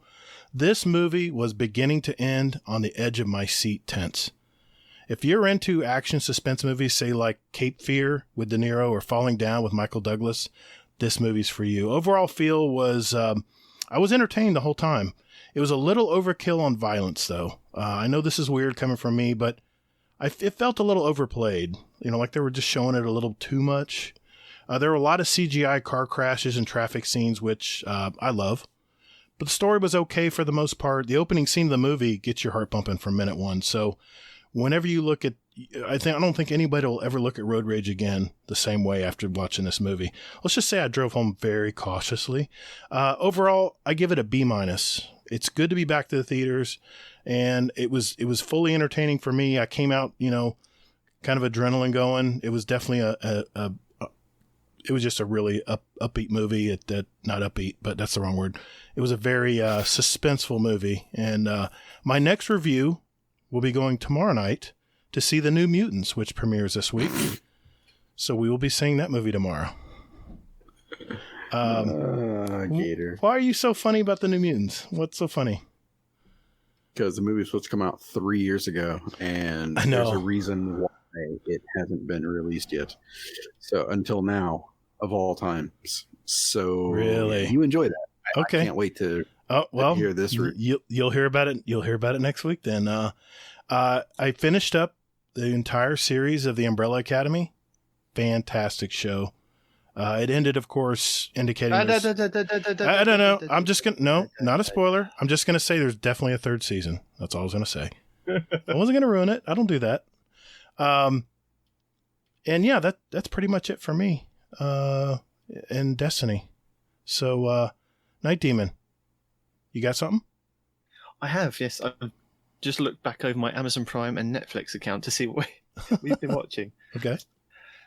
So, we've been catching up on Cougar Town because we started watching that years back. It's by the same guys that did Scrubs, and they went on and did Cougar Town with Courtney Cox, a couple of the other casts from Scrubs. It was quite fun. Have you guys ever seen that? I've heard of it. I haven't seen it, but I haven't seen it, but I've seen it on. Oh, okay. Yeah, I know. It's about it. It's the same kind of humor as Scrubs, but it's just really just something about it. It's quite funny. Okay, I really enjoyed it, and I think where we were watching it on one channel over here, they stopped showing it, and now it's on Amazon Prime. So we're now catching up on the last season to find out what happened. Always watching The Office. The Office is always a staple in this house. Yes. My eldest is now into watching it, and we've now got the in-laws into watching it as well. So that's quite interesting to get their take on it. They originally refused to watch the American version because they thought it was a copy of the English version, and they didn't want to go anywhere near it. I was like, no, totally different. Honestly, the first season is, first couple of episodes is like a carbon copy, but once you get past that and they start exploring the characters, right, it's so funny. And you can watch an episode here and there and just get drawn back into it, and it's so much fun. I need to catch up on those. I definitely. I'm on season 5 of Parks and Rec, and Office is next. I was watching Parks and Rec, and I've got to the last season, and I don't want to finish it. So I'm watching like 10 minutes at a time. I'm like, I don't want it to end. I know. I enjoy it. It's so well written, isn't it? It's so good. Yeah. The first season I found it quite hard to get into, but the second season was quite good. That kind of got me hooked into it. God, it's just all the characters are so talented. Such a great cast. Even Rob Lowe, just fantastic. Yeah, it's something you wouldn't think that he'd kind of pop up in. Yeah. So, anything else? I did want to watch. Okay. I did want to watch Umbrella Academy. I started watching it, but then sometimes, like with The Walking Dead and things like that, you can't watch it in front of some of the kids. Yeah. And they all want to be, especially since COVID, they all just want to kind of congregate in the same room as you. Right. So trying to get some time to watch things like this, not for kids, it's really hard. Yeah, I end up kind of watching stuff that you can kind of watch with the kids, sort of, and if they're not paying attention. It's a show, but Academy, kind of got put on the back. Well, no, what you do, Nitedemon, is you wait till it's almost bedtime for you. All the kids are already asleep, and you watch that one episode every night, like I did. You just watch one episode. It's an hour long. 48 minutes or something, because there's no commercials. I went to bed before the kids tonight. That's right, you did. Yeah. They were still running around, I think, at about 2:00 this morning. Oh my god. Just messing about. Unbelievable. My daughter's now got into this habit of playing Night Ninja. She will get changed into a black outfit, and she will creep around the house, and she'll jump out at you. You could be sleeping, and she will just jump out at you. So for the last couple of nights, we've kept the door shut. So every time the door opens, we're like, stop it now. And now she's got my son doing it as well. So there's 2 of them. We've got 2 Night Ninjas. That's awesome. I was like, please just... It got to the point the other night they just wouldn't stop. No, it's not awesome. Not when it keeps happening. I have watched Kissing Booth and Kissing Booth 2 back to back with my wife. Very enjoyable films. I enjoyed them. I'm not sure how the romances continue in Kissing Booth 3. I'm quite interested to see. Okay. See, what I found quite interesting about that is that the relationship between the female lead and the male lead from the first film was in real life as well. So it added a little bit more kind of nuance to it. But then by the time they got to the second film, they'd broken up. And there was like, is there tension on screen? You were looking out for that. I found it quite interesting. Are they going to stay together for the third film? Who knows? No, don't spoil it. Don't spoil it. Me and my wife watched Can You Keep a Secret, which has got the guy from Teen Wolf and Superman. He's the guy that plays Superman in the TV show. Okay. Tyler Hoechlin, I think it is. And Alexandra Daddario, let's say, as the female lead. That was quite a sweet kind of romantic film. Nothing over the top. It's just a sweet story, I guess. That was quite interesting to watch. But I do want to kind of see if I can point you guys in the direction of a stand-up by a guy called Greg Davis called You Magnificent Beast. It's on Netflix, so I'm not sure if you guys can get it over there as well. I'll have to look. Say it again. You Magnificent Beast? You Magnificent Beast. Okay. I recommend watching it. He is such a funny guy. Do you say Davies was his last name? Yeah, Greg Davis. Okay. Okay. I love stand-up. There's a what's it called? Dry bar comedy channel on YouTube that has a bunch of lesser-known stand-ups that they just roll it all the time. As soon as one stand-up's done, there's another stand-up on. I love that stuff. Good deal, man. I'll look into that. Nice. Good deal. Yes, and just for the record, the Kissing Booth 1 was better than the Kissing Booth 2. That's your opinion. I wouldn't know. Come on now.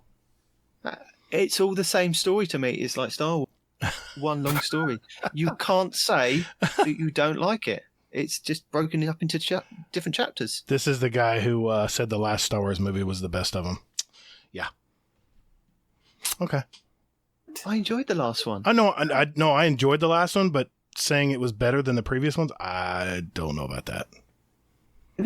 Who said that the last one was the best one? You did a long time ago. I'll go back to tape. I'll go back to the tape. Well, I said the Last Jedi was better. That was that was the last one. It wasn't, man. The other one, the last one was so bad that you put it out of your memory. Maybe that's why. Last Jedi is the one directed by Rian Johnson. Oh, I'm sorry. I stand corrected. Yes, that was the one that I thought was the worst of them, but I stand corrected. My bad. I don't think they were worst. No. It's just a different take by a different director, isn't it? That's the problem. They played that game that when you were a kid where you folded over the piece of paper. Somebody drew a head, folded over the piece of paper. Right. Somebody drew the body, folded over the piece of paper. And then the same person came back to draw the head. Right. And the legs matched the head, but they didn't match the body. Yeah, that's a good explanation. I like that. That's the only way I can think about it. Yeah. But it's still kind of joined up. Yeah. I enjoy all sci-fi. I'm a Star Trek and a Star Wars fan, so in fact, I just heard today that Dune is coming to theaters. I don't know when, but it's coming soon. And I watched that original Dune when Sting played the villain back in the day. Great movie. Christmas? Just Christmas. Yeah, it's Christmas. Denis Villeneuve is the director. Yeah, so it's meant to be good. Didn't he direct Blade Runner, the last Blade Runner? Oh yes, God! I told you this. Yes, that movie's so good. It's one of my top movies of this year, of the last 5 years. I've watched half of it, but again, I had to stop it to kind of sort out what the kids were doing. No. It's safe. I've got to. Gosh, man, that's a great night. But what's confusing me is that I remember watching the original Blade Runner, but I've watched the original Blade Runner, I've watched the director's cut, I've watched the theatrical cut, I've watched a director's cut of it, and I'm so confused of where I left off. I got you. I'm like, what's happening with this one? I don't know. I've got to kind of look at which version I need to watch properly to then go back. But then I found the problem was I did, in one of my college classes, we had to watch the film and we had to do something artistic about it, and I think I lost the will to live having to watch it over and over again. Yeah, maybe I was watching a bad version, but just well, that's funny. Gosh, it was such a I was captivated by that movie with the newest one. It just Harrison Ford was back. It was so great, such a great movie. Well, you know what? Thank you guys for sharing that. Let's move on to our last part of the segment. It's our movie review.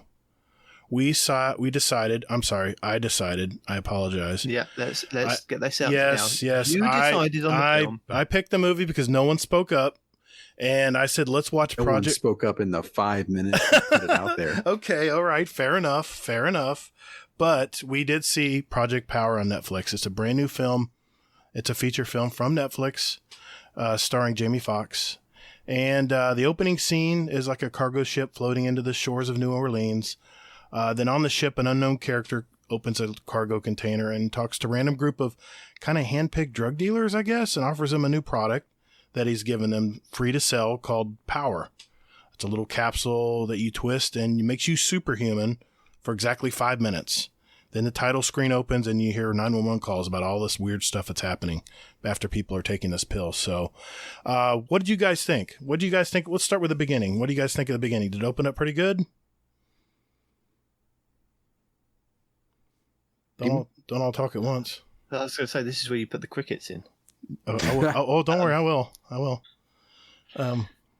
Yeah. The film kept me interested. Just enough. Yeah, it was just enough. It kept my wife interested. She was interested. It wasn't the worst film that we'd kind of watched. Yeah. And it wasn't the best film that we watched. Although it had potential. It did. I could see there was potential. That was it because it was a Netflix film that there was budget constraints with what they could do and what they could portray on screen, or was it the story? Was there too much of kind of I don't know. There's too much faffing about. What do you think, Hazel? Yeah, I mean, it's so okay. So I watched this when it first came out. So it came out on I think last Friday or 2 Fridays ago or something like that. Right. And I checked it out then because I'd heard about it and everything else. So and I've read about what they want to do with it. So basically what they want to do is they want to take this and lead this into a different series, basically. Okay. Yeah, so this is like a pilot almost to a series or a trilogy or some movie series or something. Please don't say it's another Taken. Oh, jeez. You got against Taken, man. I know. I think. Go ahead, Nitedemon. I was going to say, I think if they'd have done the film, and that would have led directly into a series straight away that you continue to watch. Right. I think that would have been more interesting because they could have then either got down to the nuances of the story in the film and then fleshed out what they wanted in the series after. But I think they tried to get so much into the film to give them backing for a series that maybe there's not going to be a series to follow because maybe you're not going to get Jamie Foxx or Jason Gordon-Levitt to continue with their characters. I found the Jason Gordon-Levitt's character quite interesting to follow, not necessarily Jamie Foxx's character, although it was mainly his story. I think it was the other way around for me, where I was more invested in Jamie Foxx's storyline, and Joseph Gordon-Levitt was just there. I don't really think he really did anything really. I don't really think he had a point.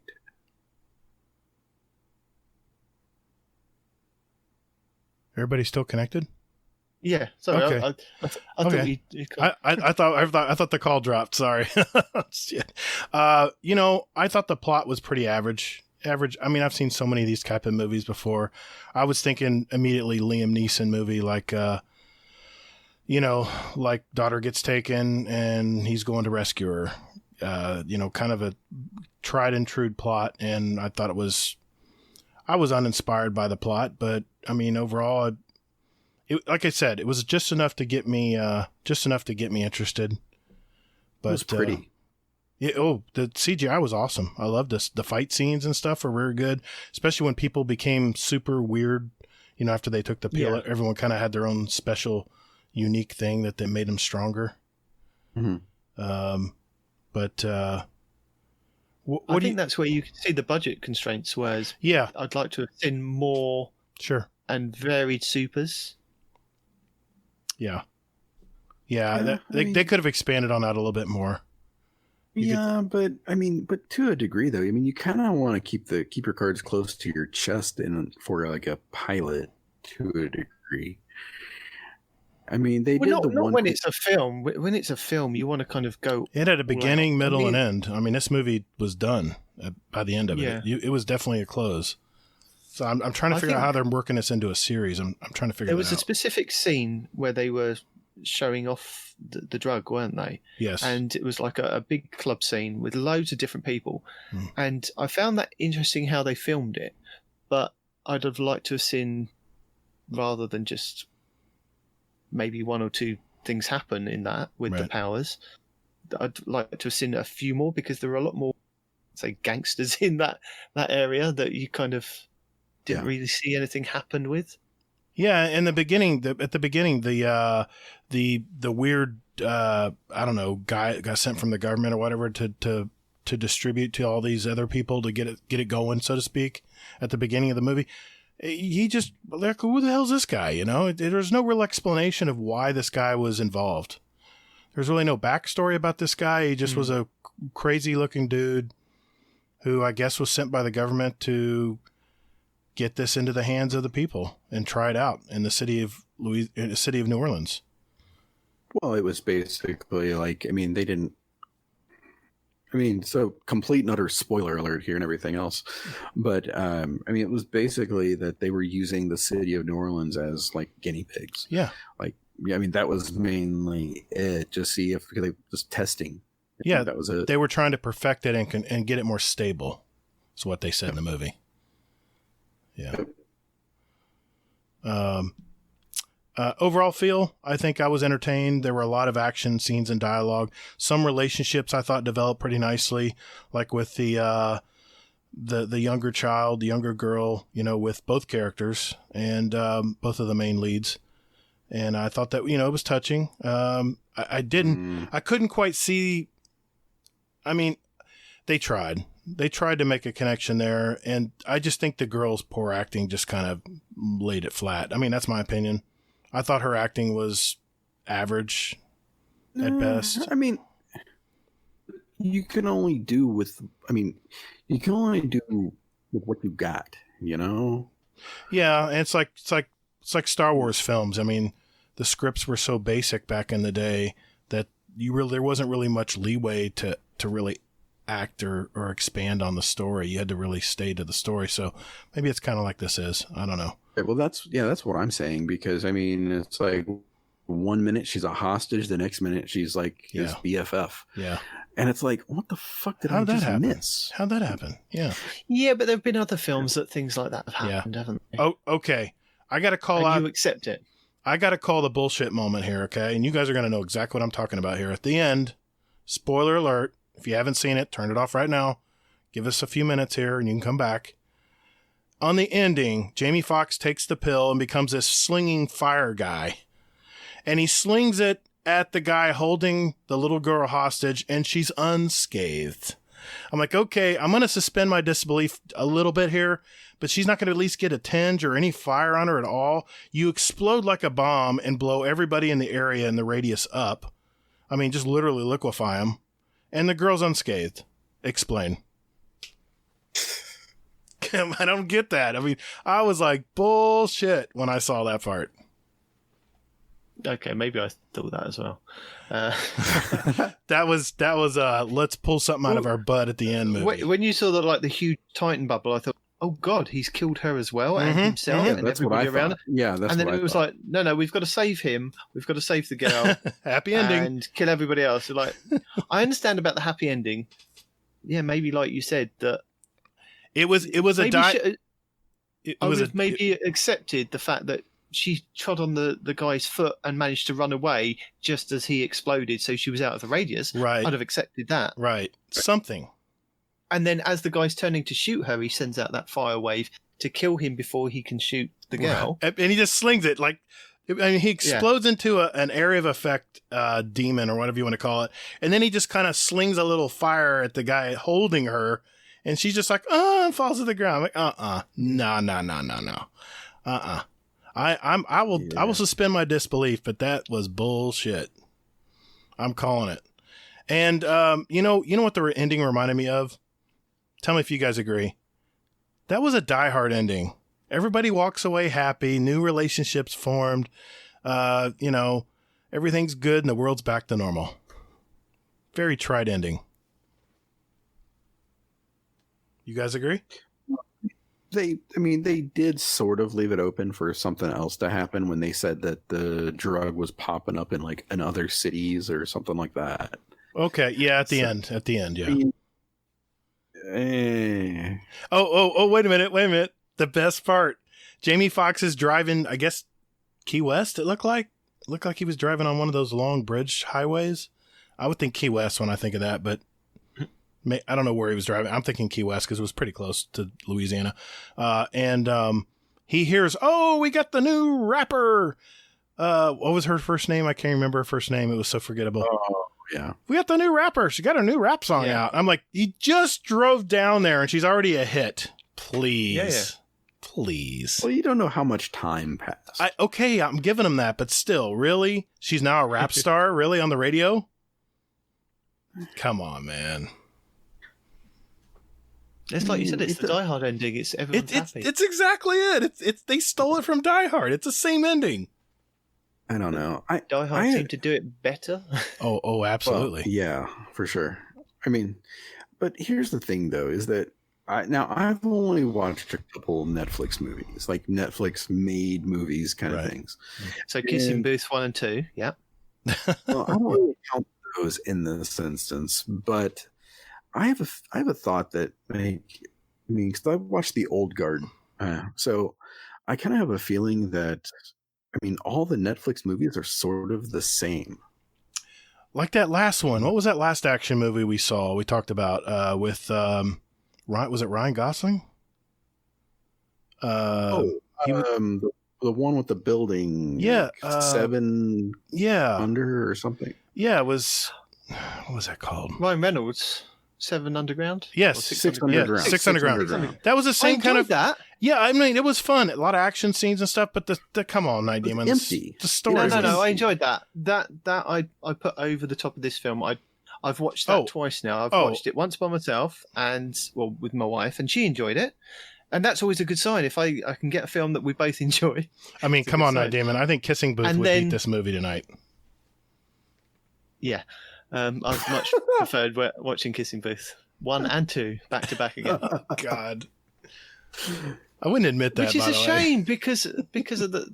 You think Jamie Foxx and Jason Gordon-Levitt, they're good actors. Yes, they are. Yeah. I tell you what, even the Shaft reboot that they put on Netflix was better than this film. God, that was such a bad one. I enjoyed that as well. That was, a bit of tongue in cheek. Must be an English thing, Hazel. No, that's the thing, though. Because I'm willing to say that. Okay, if I had to put the 3 movies, The Old Guard and this, in order from best to worst, I think it would probably be maybe this and 6 Underground tied, and then The Old Guard just above it because it wasn't as hollow as this one and 6 Underground. Yeah. I haven't seen Old Guard yet. Don't spoil it, please. No, I'm not at all. To be honest, 6 Underground was directed by Michael Bay? Yeah, it's Michael Bay. Yeah. So you expect that kind of. Of course. It's an action film. There's not going to be much story to it. It's just going to be action, a few laughs. Like The Rock, Armageddon. You know what you're getting with a Michael Bay film. Yes. So yes, for you to say that this is on par with that, I wouldn't agree. This was definitely. Okay, all right. So maybe I'll put this below. Yeah, I already apologize, guys. Okay, I'm sorry I picked this film. Okay, and I'm sorry to our listeners.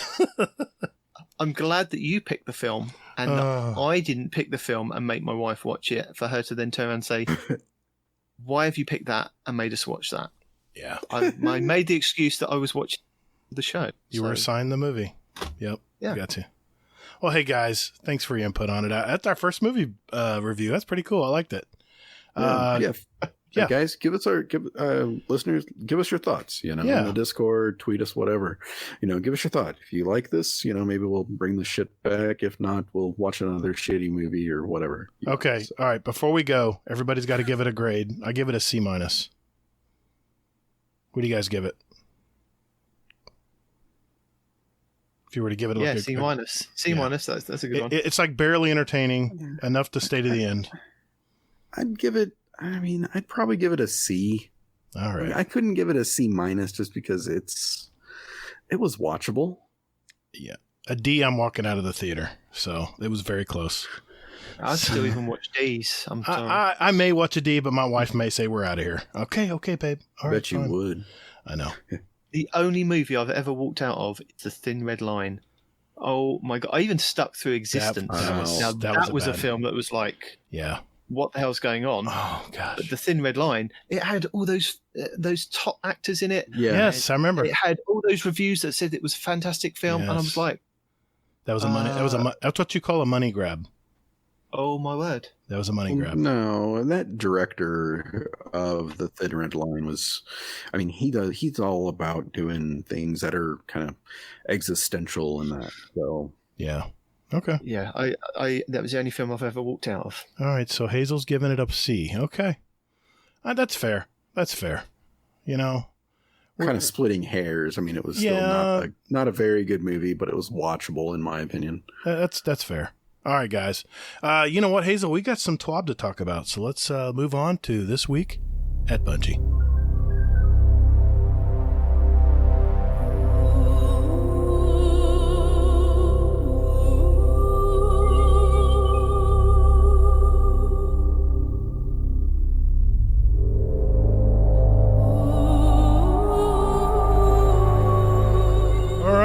This week at Bungie, Hazel.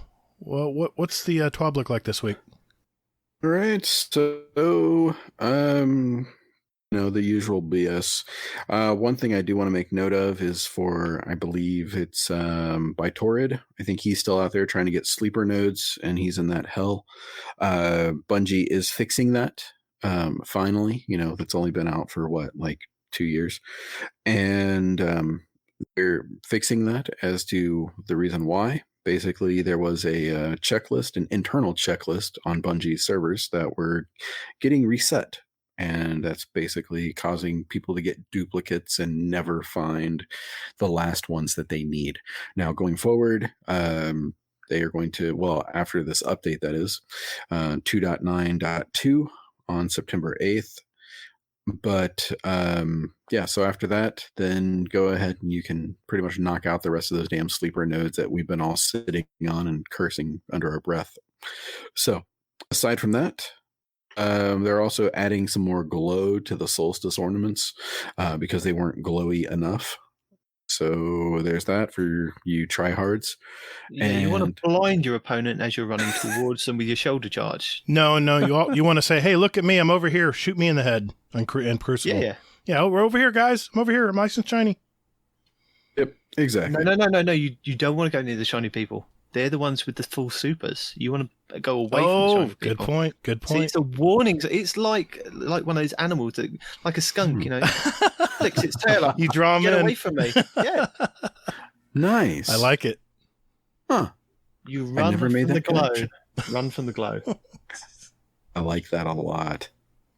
All right. So the main part of the TWAB here is about the infamous Gamescom trailer that I alluded to earlier on, where basically it was, how long did it take to get to the trailer? 2 hours. It was about 2 hours that I sat and watched. I'm not saying that I didn't enjoy watching the rest of the games. No, me neither. They were interesting. There was even a Sims pack in there for my daughter that enjoys playing Sims 4 with Star Wars. She rolled her eyes at it, but I know she's going to buy it. You know she will. I know. My daughter's the same way. That's funny. But so everybody in Destiny Land is watching the Gamescom on Twitch, and about 2 hours in, I think I heard 2 hours and 19 minutes or something, they eventually showed a 2-minute trailer. And of that 2 minutes, 29 seconds of it was shit that we've already seen. So it means 1 minute and 31 seconds. Fun fact for you. Technically, it wasn't all the stuff you'd seen before. Well, it was the prophecy dungeon. You'd seen the dungeon before, but you hadn't seen stasis in the dungeon. That was 29 seconds, though. Look, there's a video out there by Fallout or Bontis that goes that's 2 hours long, going into every section of it. Because I guess that what Bungie did is they released an extra cut or something like that that had additional footage to it. Yeah, there's a B-roll that they released as well. It was just game sounds. I didn't hear any music. It was just like all game sounds, so you could hear all the crunches and. Not just that, but also, I mean, there was actually additional footage too. Oh yeah, that without being said, yeah, yep. Also some cool wallpapers too. But so in the trailer, they basically go into each of the 3 subclasses. So, I mean, we can, tackle this basically maybe one at a time and go from there. So probably the least favorite is probably going to be the Titan. just because this is the Titan Behemoth. So with this, the Titan seemed to have a kind of like a barrier that would like just that wall that we've seen. So it looks like that pops up, and then also it looks like he jumps up and then he can slam down, and then it shoots out like a wave of ice, basically. So that was sort of, I mean, as a Titan main, I kind of felt a little underwhelmed. But what about that warlock with that staff? Yeah, I'm going to show him my staff. Okay, bad joke. There's a soundbite for somebody. I'm sorry, whoever gets that. So going in order of the next favorite would probably be the Warlock Shadebinder. So for this, it was Warlock. He, as Gatr so eloquently put it, eloquently, sorry. We have an ice shaft. It's so cool. Ice shaft. Okay. But yeah, so he summons a staff, and then he ends up basically like shooting out looks like 4 Axion bolts that just destroy things. And then there were some other things too. Like, did anybody notice the like when the Warlock laid down the rift, it like froze everything in there? I noticed. Yeah, that's interesting. Yeah. I have a question. There's a part of where it says learn more. I go to that page, and it maybe I'm getting ahead here. You're skipping ahead. Okay, man. Sorry. Put in your pants, man. All right. Your ice shaft over Let there. him ask his question. Go on. What's the question? No, You go to learn more, and there isn't anything else that you can learn. It just says command. It says command stasis. It says there's stasis field, there's freeze, and there's shatter. How does this relate to the subclasses? Is this part of a? Just settle down. Okay, settle Dad. down. Fine. I'll turn this fucking car around. Okay. So, next is the Hunter Revenant. So, this is basically the one that everyone right now is dubbing OP and pretty much the best one, pretty much, of the new subclasses. Okay. So, with this... Is everyone the Hunter Collective everyone, or is it just everyone? Because I don't remember myself saying that that's the best one or OP. I didn't say it either. Not saying as so Hazel, are you in a bracket of a Titan main? But I'm just asking a question. So Hazel, I have nipples. Does that mean you can milk me? Sorry, damn it, old joke. Didn't work. Oh, it worked. Crickets. Yeah. But what I mean is that collectively, not just hunters, but usually like streamers and things like that are really looking forward to getting their hands on the hunter. So it looks like the hunter subclass Revenant got some love. And with that, what is happening is basically it looks like the hunter has 2 types of supers. Well, 2 of them. 2 of the trees. One of them looks to be a sort of like a stasis-y version of what is it? The Way of 1,000 Cuts, where he throws all the knives. Except this time it's just 2 big ass pickaxes, and it does like a big AOE effect, and it kills like everything when it first hits, and that. So there was that, and then the other one was sort of like seemed to be a jumping sort of Titan-y type smash punch that did a large amount of AoE. It's almost like a thunder crash almost. It was weird. It kind of looked like Code of the Missile to me. Kind of the same. Yeah, exactly. That's my favorite super for a Titan, by the way. Yeah, but this is a hunter though. What? But yes, that's what I'm saying, man. Ooh. So, and then also the hunter had 2 ninja stars, depending on who you were listening to, or shurikens, and they both pretty much were like insta kills almost. So all of that, then we're gonna go into stasis because Bungie put this out here, and Gatr was trying to get to this part. Jumped ahead. I was interested. Yeah, that's a first.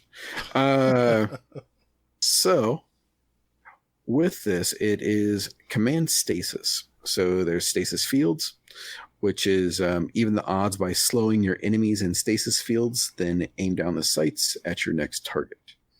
So basically, there was a cool image of this where a hunter threw a stasis field out there, stasis grenade. It slowed down 2 people, like 2 guardians, and then the hunter threw the 2 shurikens. They bounced off the walls. One shuriken killed the next, or one person, and then the second one killed the person behind them. So that was a pretty cool moment right there. Yeah, you think Crucible's toxic now? Wait till the fall. Well, there's gonna be a lot of combo stuff like that. That just sounds trolly. We'll see. Well, I mean, okay, I've got thoughts though. But so next is freeze. Mm-hmm. So with this, a frozen foe is is a conquered foe. Control the battle by immobilizing enemies in solid stasis. So, I mean, pretty much, you know what that is. Freeze makes people cold and they shiver, and you can kill them. After that is shatter. So a hail of icy razors erupt from broken stasis crystals, damaging those unlucky enough to be nearby. So, long story short, we're going to be getting more details about all of these. So September 1st, just a couple days away there, we're going to get a deeper dive into the Warlock subclass. Then on September 3rd, we're going to get the Titan.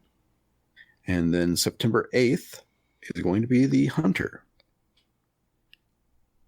So we're going to get deeper dives on all of these, and probably a video with some love and that kind of thing. So the hype train is slowly getting ready and revving up and that. So I like it. I'm excited. Yeah. So what are things that you noticed about the trailer and stasis and that? Nitedemon?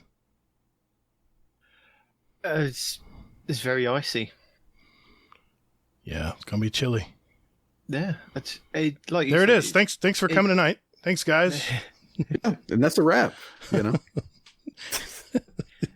It looks like it's going to really tear up PvP. There's going to be so much. There's going to be so much salt, I think, to be honest. It's just going to be, this one's overpowered, that one's overpowered, I can't counter this one. And I'll probably be in that amongst the people going, oh my God, not vocally maybe on the podcast, but maybe thinking internally of, look, until somebody puts out a video and go, oh, you can do this and you'll be able to dodge that. But it's always the new hotness, isn't it? With all the new subclasses, when they came in, it was like everybody was using them. Sure. Or is it the same with the weapons? Everybody, like the Witherhoard, that was the first couple of days in Crucible, that was just everywhere and everyone was using it, and then it slowly died off. And the same thing with the Jotun. And until it kind of progresses through like the first season or 2 seasons and people get acclimatized to what weapons and what loadouts to use, I think it's just going to be, I think Bungie know this as well, it's going to be so much stasis involved in the game that there's going to be outcries, but we're just going to have to say how it plays out. It's just a new injection of fun. I think the reason those weapons and abilities, peak and then go away is because these streamers figure out ways to counter them. And once you figure that out, like the Witherhoard, for instance, good example. Once you figure out how to counter these things, then people go back to what they trust. And back, that's the way I do anyway in Crucible. But it's. I want to learn more. There's not enough information here for me to make a conclusion because I mean, would you really 31 seconds? Whoa! Would you rather know more, or would you rather just go into next season and not know, and then just explore and have these videos come out and go, this is amazing, you can do this kind of thing? Sometimes I prefer it like that it is more of a surprise. We know it's coming, but we don't want to know too much about what's coming. I want to be surprised. I want to have that new Destiny feel. I don't want to know everything. But I was kind of excited when it said learn more on September 1st for the Warlock, because I just want to know if this is going to include like rifts and stuff like we saw in the video. And I saw this it is, isn't it? And on the PvP gameplay in this trailer, I saw a poor golden gun hunter trying to shoot someone, and they just froze his ass. So I'm curious how the light subclasses are going to fare against this. So that's my only curiosity here. But I don't know. Just like you said with the rifts, with the warlock. Yeah. What are you going to get? There's 2 different styles of rift that you can currently do on the light subclasses. Empowering and healing. Is there only going to be one? And the same with the grenades. With all the light subclasses, we get 3 choices of grenades. With I got a theory. Part of the subclass. Is it going to be 1 grenade and 1 like rift, or 1 grenade, 1 barrier, 1 rift, 1 dodge? Is it just going to be that for now, and then over time they expand? You know what I think it is? You know what I think we saw in these videos with these special abilities? Go on. These are exotics. There's going to be an exotic that I can put on, probably boots, that when I throw a rift, it freezes everybody around me, has an area of effect. I think these are exotics that we don't know about yet. I hope not. I sincerely hope not. I don't know. Well, no, that would make sense, to be honest, because you don't want to deviate too far, because if you're then changing those things as well, you then have to change the Titan barriers. You then have to change the hunter dodges. Maybe they've done this. Maybe that's what they have. But what more could you change in a hunter dodge with the ice? Maybe you freeze somebody when you dodge near them. Yeah. Maybe when you put the Titan barrier up, it freezes people. Or it is a frost barrier. But then we've already seen that with the hunter throwing down their grenade. Yeah. Just. What do you think, Hazel? We haven't heard what you've thought yet. I mean, I just hope. I mean, to me, watching this trailer, everything seemed way more offensive. Did you guys have that feeling too? Like everything was aggressive. There was like very little passive. Yeah. It was all like aggressive, let's go, let's kick this shit in the face and move on with our lives. I mean, everything seemed that way.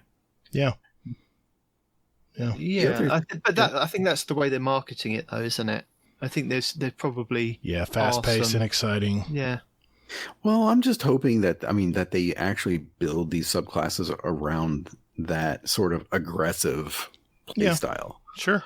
Because, I mean, there's a lot of, not a lot, but I mean, there's quite a few passive play styles. I mean, there's like the bubble, there's... but you can be aggressive with the bubble as well. You don't have to be passive. It's the way that you use it. Like Destiny Fun Police, he's so aggressive with his bubbles. He doesn't use it as a support class. He uses it as an aggressive class, and it's the way the player uses what's given to them. Basically, you can use it however you want. You can use Golden Gun as a support. You could be following up behind somebody to stop somebody supering somebody else. It's how you play the game, play style, which is it's how Destiny is. You know what? I'm curious.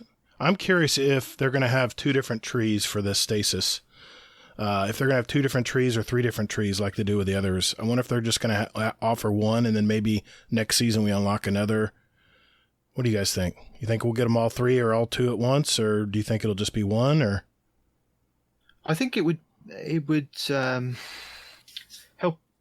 I think it would help the game if they did do that. That you over the next year we learn more about stasis or the dark subclass, and it's something that you kind of pick up along the way. Like maybe in the next, I like that. Like DLC, there's a part of the story mission that then expands your subclass even further for each class. I think that would be interesting to keep you wanting to come back and play more often. Like we've had with the tree story this season, you've had to go back each week and play that mission because otherwise you don't get the dialogue. Exactly. You don't get the lore pages unless you do it each and every week religiously. I just did my 19th today. I missed last week. Oh, it's all right. You got a few weeks to catch up. I know. I'd be gutted if I didn't have an extra couple. Oh, I know that word. Gutted. Yeah. Hazel, what do you think, man? What do you think about these trees? You think they'll have them all, or? I don't know. I'm kind of torn. I don't know whether they're going to do maybe 2 trees at launch and then a 3rd tree maybe near season, like next season or the season after that, maybe just to kind of show like, hey, we're doing something, we're going to learn something else about this or that. I mean, that's kind of what I would hope would be if there'd be 2 trees. But I know there's speculation that there's not even going to be any trees and it's going to be just a rework of everything and that, which I mean, would be awesome to a degree. But I know that Bungie went away from that mindset because they thought it was too complex for newer people to join in. But I heard that they're going to actually have customizability between the trees. But yeah, it was going to be a hybrid, wasn't it, between what we've got now with Destiny 2 not a fixed and what the original Destiny 1 subclasses were. I so miss that. I miss that. Yeah. But the one thing that I will give them credit for is, did you guys notice when you were watching the trailer that like the 3 subclasses, so like, the 3 classes, I'll say that. Like they all sort of synchronized together. So if you used all 3 together, that you were basically just like a force to be reckoned with. Did you notice that? How like the Warlock like threw down the rift and it froze everything, and then the Titan came in and smashed them all. And then I mean, it was just like this really cool moment where I'm like, ooh, that is sexy. They better have skill-based matchmaking back, or there's going to be a lot of stompage in the Crucible. It's going to be a lot of stompage. You're going to have these stacked teams. A lot of stompage that are going to. Anyway. Yeah, I know. I thought we all agreed that it wasn't. It doesn't have to be skill-based or connection-based. It could be a hybrid. Something. Yes. A hybrid. Something. I'm on board for that. 60% skill-based. I'll take that. Okay. Anything else, Hazel, we need to talk about? So. One thing that I had a question about, I don't know if this is, I don't know. I sort of just speculation. No, you can't get a cream for it. What's that? For his question, no, you can't get a cream for it. Oh, that question. He mentioned that earlier. I was too awkward. I didn't want to say anything. It itches though. just don't scratch it. I went and saw Gatr. Anyway, okay. So, question that I had before I started looking into this was, do you guys think that maybe like stasis is just like, so like stasis, freeze, and shatter? Do you guys think that maybe like we're all like, these are the 3 tiers, the 3 different trees?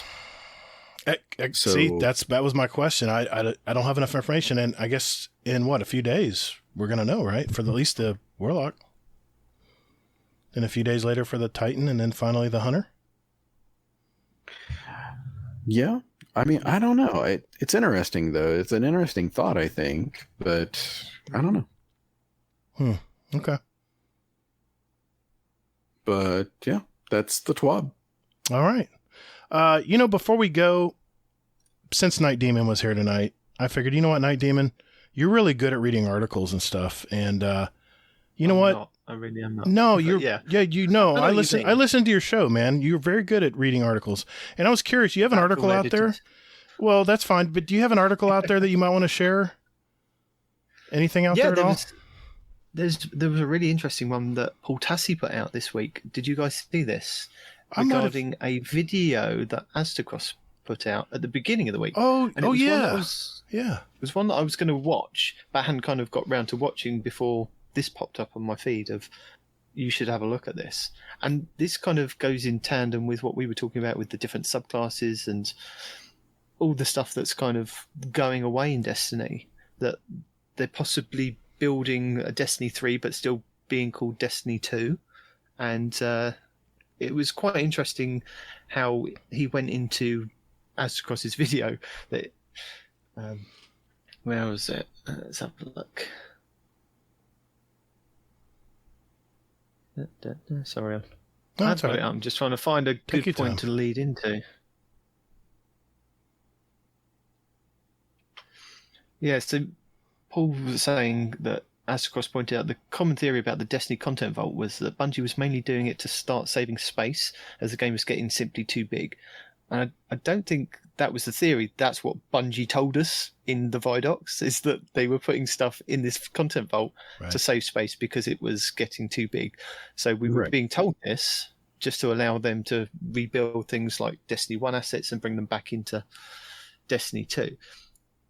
But what Aztecross came across in his video is that they went to Bungie at some point and had meetings with Luke Smith, and this was content creators, and he wasn't sure whether he was breaking an NDA with discussing it in his video, and it hasn't been taken down so far. So maybe this was planned. Maybe this is kind of, we'll let you put this out this week if you want to talk about it kind of thing. Maybe it's a whole marketing thing, because it just seems really funny how he's discussing something that would kind of, it would be an NDA kind of thing, don't you think? Yeah, for sure. Yeah.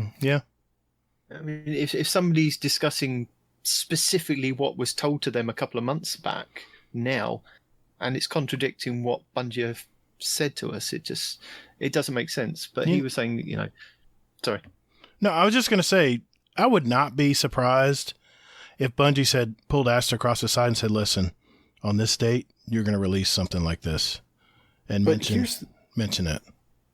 But why him? Because, I mean, Fallout, I'd be furious if I were any other streamer about this. But if you watch Aztecross, he has a video almost every day about Destiny. I follow this guy religiously on YouTube. I think the thing is, he's been building up to this video for quite some weeks, hasn't he? Because every week there's been a TWAB that hasn't mentioned something, and he's put out a video going, well, I'm not talking about the TWAB. I'm not talking about the TWAB. So whether it was planned or not, it just seems quite coincidental that it's happened now. And I'm surprised it hasn't been picked up by a lot more people. But he even explains, Luke Smith explained to the group the idea that Destiny was full of so many bugs and so hard to develop for, because it essentially needs to be rebuilt.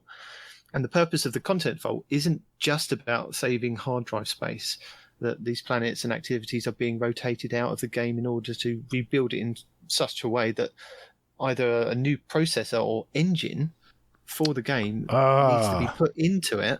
I like that word.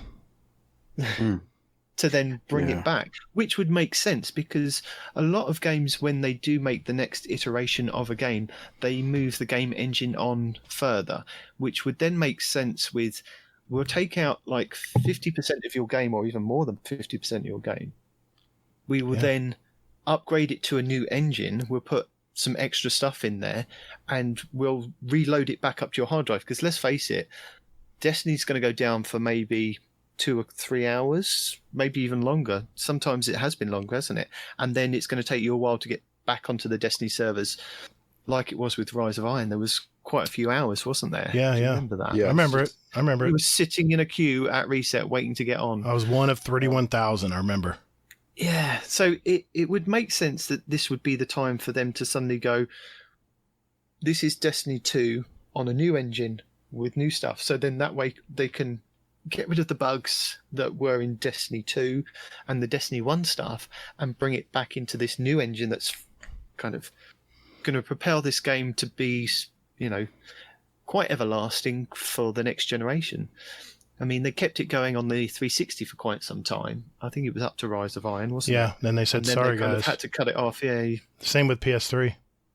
I wonder how they're going to do it this generation of games. I don't think it'll be this year if they do. I think they're going to give the consoles a year to even out in sales, because I'm just saying right now, those new next gen consoles, they're going to sell out in a week or two. They're not going to be around for Christmas. They'll be sold out. It'll be the next Teddy Ruxpin. Sorry, it's a bad example. Ruxpin. That's a bad example. It shows my age. Sorry. It'll be a Buzz very Lightyear. There we go. There we go. Even that's like a long time. You know what? It'd be the Nintendo Switch right now. Yes. And you know what? I'm Hazel. I swear I'm not putting this in your face. But think about it. I get a tweet anytime Bungie does anything. I get a tweet. I get a tweet alert, and I'm always keep on track of what's going on. Have you noticed lately? Actually, go back the last month. Destiny background maintenance has been going on so much, almost like they're prepping for something. Almost like they're. It's not like Beyond Light's coming out or. No. I think what they're doing. I think they're already programming a lot of this stuff. I think they already have a new version of an engine, whether it's Slipstream or whether it's a modified Tiger engine. you know what? I gotta come clean here, guys. I heard this 3 and 4 months ago from Gamertag Radio, and Paris mentioned, or Danny, or I can't remember which one of them mentioned it, but they mentioned that Phil Spencer seemed to be really in cahoots with what Bungie was up to. It seemed almost like I said that too. Remember? Yes, you did. I'm not calling you out. I swear I'm not. And I got it in my head that, you know what? It just all made sense to me. Why would they be getting rid of 60% of the game and presenting an older venue, but with the new version of this game? I really think this is a pivot point. I really do. I can't hammer this home enough. This is where Bungie is going to pivot into their new way of doing content. I think they're going to be able to update stuff on the fly like Fortnite does all the time. I really do. I think this was the time to do it. And the fact that Astrocross even said something about this and he was privy to this meeting, this 8-hour meeting, that just solidifies it in my head that this might be possible. Nobody else has said anything about this. No, nobody. That's the thing. It's not something that's regularly thought of by just the average gamers or even like the content creators and the streamers. It's something that's going on in the background. And if you look at it from their point of view, they're building for the next generation. Yes. And you wouldn't run Destiny 2 on an engine that isn't going to make the game look and sound great on the next generation. You'd want to upgrade that engine to the next thing that could then carry it through to the beginning of the following generation. Yes. You wouldn't because this engine that they're on at the moment, I believe it's still the engine that they used for Destiny 1, isn't it? Yes. That same exact engine. Well, I mean, they didn't port stuff over, but they used the same engine to build Destiny 2 on, but they changed. Now, keep in mind a spaghetti code in Destiny 1 where they said they couldn't, take certain guns. They had to kind of just stop doing different things, but they rebuilt Destiny 2 where they could tweak certain weapons and weapon types. And keep this in mind. Keep this in mind, Nitedemon. Sorry to interrupt, but I have to get this thought out while I'm thinking about it. While this engine was transferred to Destiny 2, who was still in charge? Activision. So now Bungie's on their own. Now they can do what they've been wanting to do. It makes perfect sense. They couldn't do it the first year. The first year was all about getting in the flow, getting their staff settled in to their new roles in the company. I think they're already doing it. I think they're already in the background doing it right now. And they're not.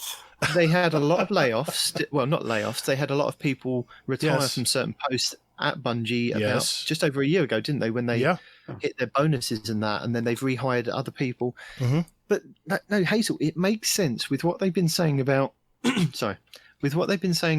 With weapons, where they were saying they're going to fine tune the hand cannons, didn't they? They were going to make little nuances with that. Full transmog. And if they were able to do that, why have they not done that in a patch sooner? Why did they not do that in Season of Arrivals? Is it because they couldn't do it? They couldn't work out the spaghetti code. Yes, as they've said. And we were until they've got the new engine in place, and then they can go right. This is how we can now alter like the Telesto. We will stop the Telesto breaking the game because it's on its own little thing. No, that's okay. Telesto's fine. There's nothing wrong with Telesto. Nothing to see here. Move on.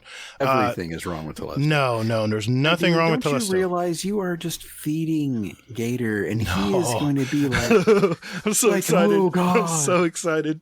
Bungie, yay! Hazel, you've got to admit there must be something to the fact that there must be a new processor or engine in order to make this game better for the next generation that is coming in. They can't you wouldn't run Unreal Engine 3 on a game now. You'd upgrade to Unreal Engine 4 or whatever it was, what iteration it was to get the best quality out there for your players. Think of the downtime. You must admit that. I'll say this, okay? I hope it happens. Okay, take that. I'll take that. Do I seriously think that Bungie is thinking that far ahead? I don't know. I mean, what have I seen that they have shown that would that's remotely they're planning ahead like that? That's the enigma. They haven't told anybody. Trouble trying to get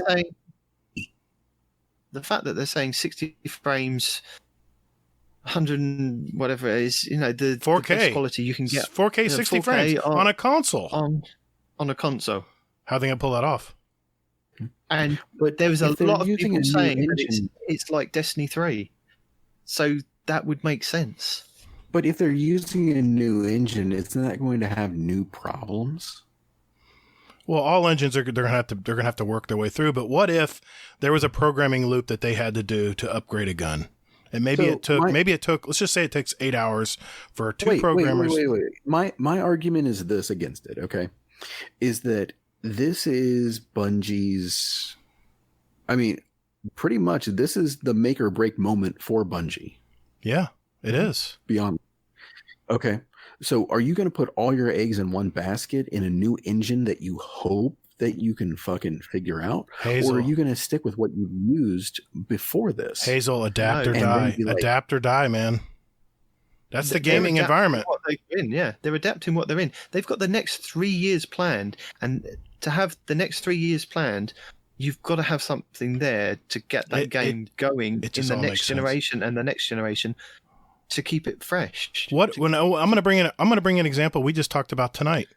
We talked about the vault. Why can't we just pick if we get a certain roll of a weapon, why can't we lock it in and throw it into collections? You know why we can't? Because the old engine makes it too tedious to program that. What if this can happen on the new engine or the new modified engine? I'm not going to get into but that's semantics here. That's what I'm talking about, though, is that why didn't Bungie already work on this? I mean, Destiny 2 has been out, and the collections came out when? In like year 2? Mm-hmm. So, I mean, they haven't done anything since then to tweak that at all. They haven't done any patches towards it. They haven't done anything. But here's the thing, Hazel. So, who knows if they haven't already been working on it? Okay, we're beating this dead horse. We are. It's dead. It is dead. It's not coming back to life. And the only thing that's going to bring it back to life is going to be more footage. Yes, I think we all agree with that. I think we're cautiously optimistic. I'm probably more optimistic. But did we lose Hazel? We lost Hazel. Not me, though. He was cutting out. He was cutting out pretty bad. I want to say this sentence when he gets back in. He was cutting out really bad. He's been having issues with Discord lately. He's not been agreeing with them. We had an issue last week. It's really couldn't bad. get the Craig bots up. It was ridiculous. I don't know that's why I don't rely on the bot. That's why I just use OBS. I record externally, and I record 2 channels, what I hear from you guys through my earbuds and what I'm talking about.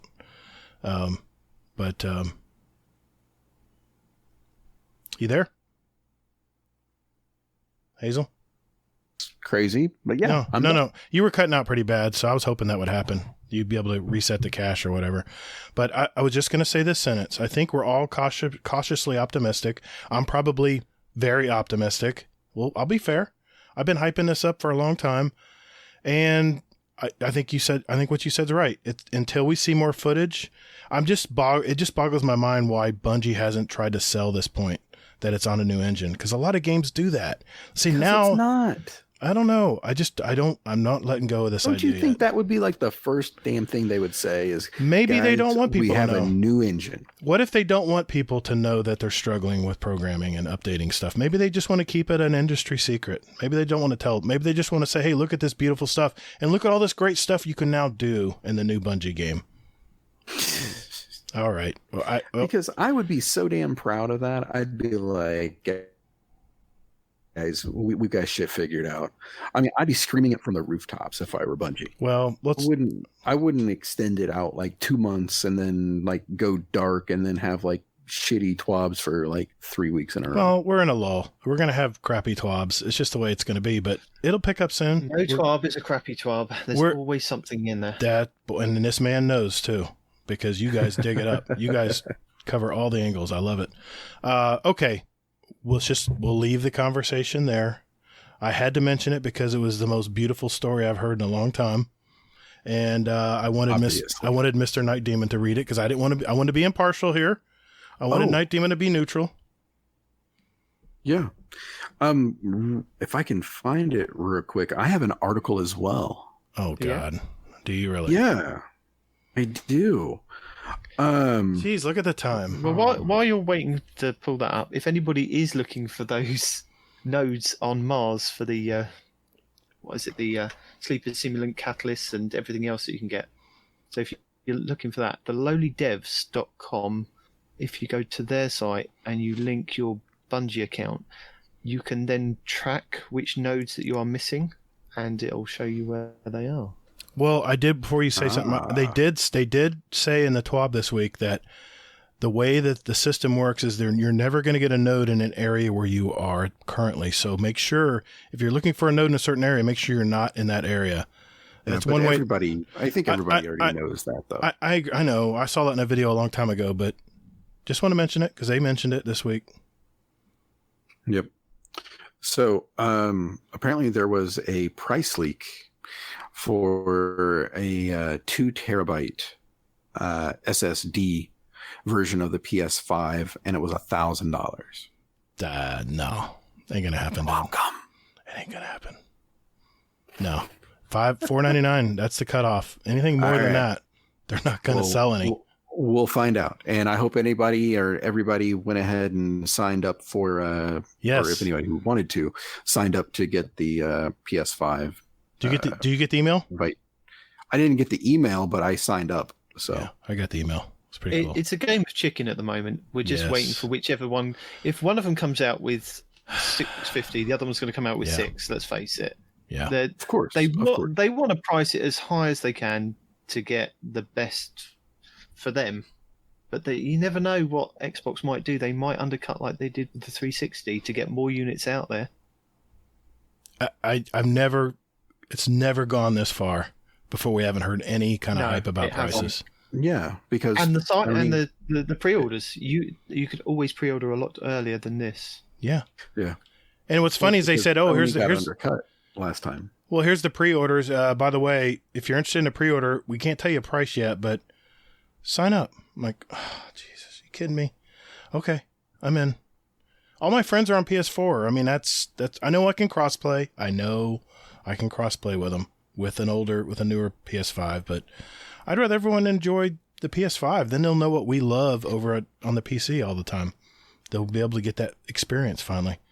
All right, we have got to move on. We've got to move on. Thank you guys for all the talk and for the TWAB there, Hazel. And I think we got listener questions coming up. So let's move on to that part right after this.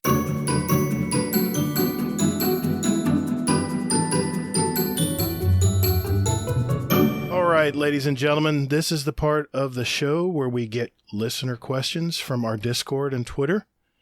And you know what, Night Demon, we're honored you're here tonight. We're going to let you pick the first question. Okay. Right. Question for the show. How much wood would a woodchuck chuck? If a woodchuck could chuck wood, he would as much as he could, and chuck as much wood as a woodchucker would. If a woodchuck could chuck wood. But Gatr has to do this in his best British accent. So oh, no. I just did. Oh, no. Okay. You know what? I'll play along. Got popcorn. I can't wait. All right, let me get in character here. If a woodchuck could chuck wood, he would chuck. He would chuck as much as he could. That sounds like Maddie. God damn it. All right, go ahead. And I'm gonna try to imitate Night Demon here. And chuck as much wood as a woodchuck would. If a woodchuck could chuck wood. That's just bad. Why, Truth? Like something out of Looney Tunes. Why, Truth? Truth lives. Why? Why would you do that, man? I guess it's Hazel's turn. How much wood would a woodchuck chuck if a woodchuck could chuck wood? He would as much as he could, and chuck as much woodchuck as a woodchuck would. If a woodchuck could chuck wood. Damn, nailed it. I'm so upset right now. Okay. Hazel, you pick the next one. And I am going to go with, I like this one. So this is one I liked for a little bit, actually, since August 20th. This is from Gorilla Golf. a new member to our community, so welcome again. And what do you guys feel the biggest differences between D1 and D2 raids? Is there anything from D1 raid experience that you wish were in D2? Nitedemon? I'd say the loot. I think the loot that was in Destiny 1 isn't quite there with Destiny 2. Yeah, I have to agree. I have to agree with that. And then when they brought the loot back for when they revised the raids in Destiny 1, where you could get the different glows with the different armor sets, it just made you just wanted to go back and play it more. And you could get the exotics, which were versions of the original guns that were brought back at higher power level. Yeah, that was awesome. Just made you want to go back and play those raids. And I think I played a lot more D1 raids than I did in D2. I played a lot of D1 too. I did Crota 100 times. So yes. Wow. Jeez, that's a lot, man. I'm bragging with my 33. 30 what? Yeah. Yeah. That's amazing. Exactly. I loved Crota. That's amazing. My answer to this is different than Nitedemon's. Mine is actually the hero moments. I miss having those moments where it basically like one person had one job to do. Right. They were the hero, basically. So it was either carrying the sword for Crota, the orb if they were doing King's Fall, whatever that was. But it seems like with Wrath, they broke that, where they were like, okay, we're not going to do just one hero moment. We're going to do like everybody has a hero moment. But in the process of doing that, it didn't make it feel special almost. Yeah, I get that. For me, it's pretty simple. This is what I felt between the two raids. In Destiny 1, if a couple of your teammates maybe weren't raiders, you could still bring them along. You could still carry them and still complete the encounters. It doesn't seem like there's any room for error in Destiny 2. It's made it a lot more sweaty when it comes to raiding in Destiny 2. Nitedemon, you mentioned Crown of Sorrow. That last, I remember playing with Mohafo. If we weren't perfectly in sync and did our jobs together at the same time, it was a wipe. And I guess this kind of goes back to your hero moment, Hazel. You know, if two of your teammates died and you had 4 left, we would still move on. We would still keep trying to complete it, and sometimes we'd pull it out. Yeah, that's the hero moment, and it just doesn't seem like you can get away with that in Destiny 2. I know there's gods out there that can 2-man stuff, but that ain't me. You remember the War Priest? That was fantastic. Yes. When people didn't stand in the shade and they went down, and you were still trying to do the boss, that slither of health, and you're going, I can do it. I've never mashed my gun triggers so fast. Yeah. Now, can you think of a raid experience like that in D2? In any of the raids? I mean, even Leviathan, which I've done a ton of those, I can't think of a time when we just didn't wipe. Everybody needs to be on basically all the time. Yeah. Good question, Golf. Gorilla Golf. Good question, man. Yeah. That's a good question. It's, you know what? Let's see what they do in was it year 4 of Destiny 2 now coming up? Let's see what they do. They have a raid, right? It's been undisclosed. It's not Vault right off the bat. So I guess we'll find out. I've got another question for you. Okay. This is from me. So I just want to check that your gamer tag is Gatr GDC on Xbox. Is that correct? It's GATR all caps space GDC because they don't allow underscores and special symbols. Okay. Follow-up question for that. Oh boy. You've only got 3 minutes played. Dude, wow, I'm just getting shamed. I created no. Okay, in all fairness, if you go to small x, GATR all caps, small x, bracketed X's, look at that one. There's a lot more time. That one. No. There's a lot more time in that one. I just in all fairness, I created this Gatr Space GDC account right as I think Shadowkeep came out, and I really just don't log on to Xbox much because most of my friends are on PS4, and I have the Xbox One X here because if someone wants to jump on, I can jump on with them and help them with a raid or something. But I mean, it's crossplay now, so my Gatr character, all the stuff I do on PS4 and PC, transfers to, once they put cross save in, that's when I create the way around. I'm sorry. Oh. No, cross save. Yeah. Yeah, cross save is what they put in. Yeah. Cross play is coming. Coming, yes. But what I'm saying is, once I found out that you could cross save across all of them, that's when I created that account on Xbox. So my bracketed X GATR account, you'll see I've got time. I did play all three consoles at one point. Yeah, you did. Yeah. So, I've got one here. This is from Uncle Scumdeath. Question for Gatr. As you are a pest controller, that's not quite what they call us here, but I'll go with that. What is the worst infestation you have come across? P.S. I'll be back soon. Can't wait, buddy. Cannot wait. And I hope your move's going good, buddy. I saw. Did you guys see the post in Discord today? He uncovered a metal ukulele, like a what was it, a Crossfire design? I can't remember what design he mentioned, but it looked like a little 80s rock guitar, but a ukulele. It was pretty cool. Hope the move's going all right, buddy. I can't wait for you to be back. And okay, let me think back here. My worst infestation, and this is Florida, mind you. There's a little roach called a German roach that everybody deals with in the United States. I don't know about in the UK, but it's a little roach that gets in your house, usually from the grocery store, and just multiplies. And before you know it, you start seeing them in the kitchens.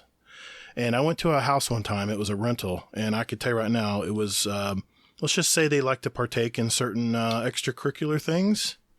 Mm-hmm. They had mirrors everywhere, if that gives you any indication. The roaches that wasn't what I was thinking to start off with, but okay. Yeah, not at all. That's a different extracurricular. No, not the plant, more of the powder. Anyway. Oh, I was thinking of the I was thinking 50 Shades of Grey then. Oh no, God! Hang on a minute, he's walked into one of those dungeons. That could have been. That could have gone so wrong. No, let's just say these people like to do drugs. Okay. And they weren't the cleanest people. And the owner who was renting it to these people wanted us to come out and clean it out. They were complaining of roaches. I walked in there.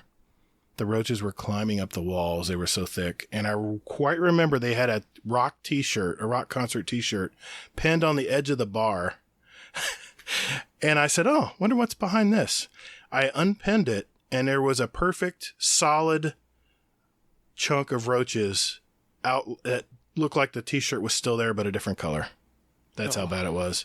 And when I'm treating and killing all these insects, they're running up the walls and falling on my head, getting in my shirt, crawling everywhere. Yeah. Back in the olden days when I used to take those jobs, now I'm just like, yeah, have you heard of Terminex? They do good work. Call them. Anyway, yeah, that was one of my worst, Uncle Scumdeath. So, all right, who's got another one? Hazel, you got one? Sure. All right. Question for the show. What is your biggest Destiny regret? And why is it not playing Hunter? Nosy. Well, let's ask the Titan. I play Hunter, so I've got no regrets. I have no regrets either, Nosy. I play Hunter too. I play Hunter as well. Yeah. Yeah. So suck it, Nosy. There we go. That's a non-question. On to the next one.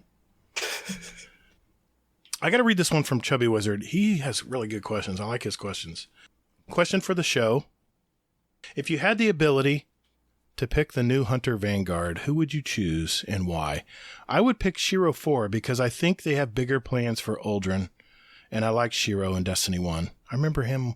Wasn't he the one that showed up at the Rise of Iron at the temple? Wasn't he the one who's the... Yeah. What do you guys think? Yeah, go with him. Shiro 4? It's either that or Respawn. You think he'll be there? You think he'll show up on time? I don't know. But I think that he'd add a new element to the game. If he did the voice and his character was the Vanguard, I think Good point. He'd definitely add something to the game.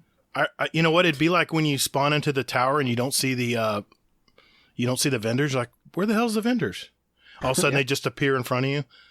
Yeah. They'd have to write it into the story that he was out on a mission. Yeah. Slaying Vex or something. Yeah, you'd have to load back into the tower about 10 times. I'm here. It's respawn. I'm here. Yeah. What'd I miss? I was running in from the hangar.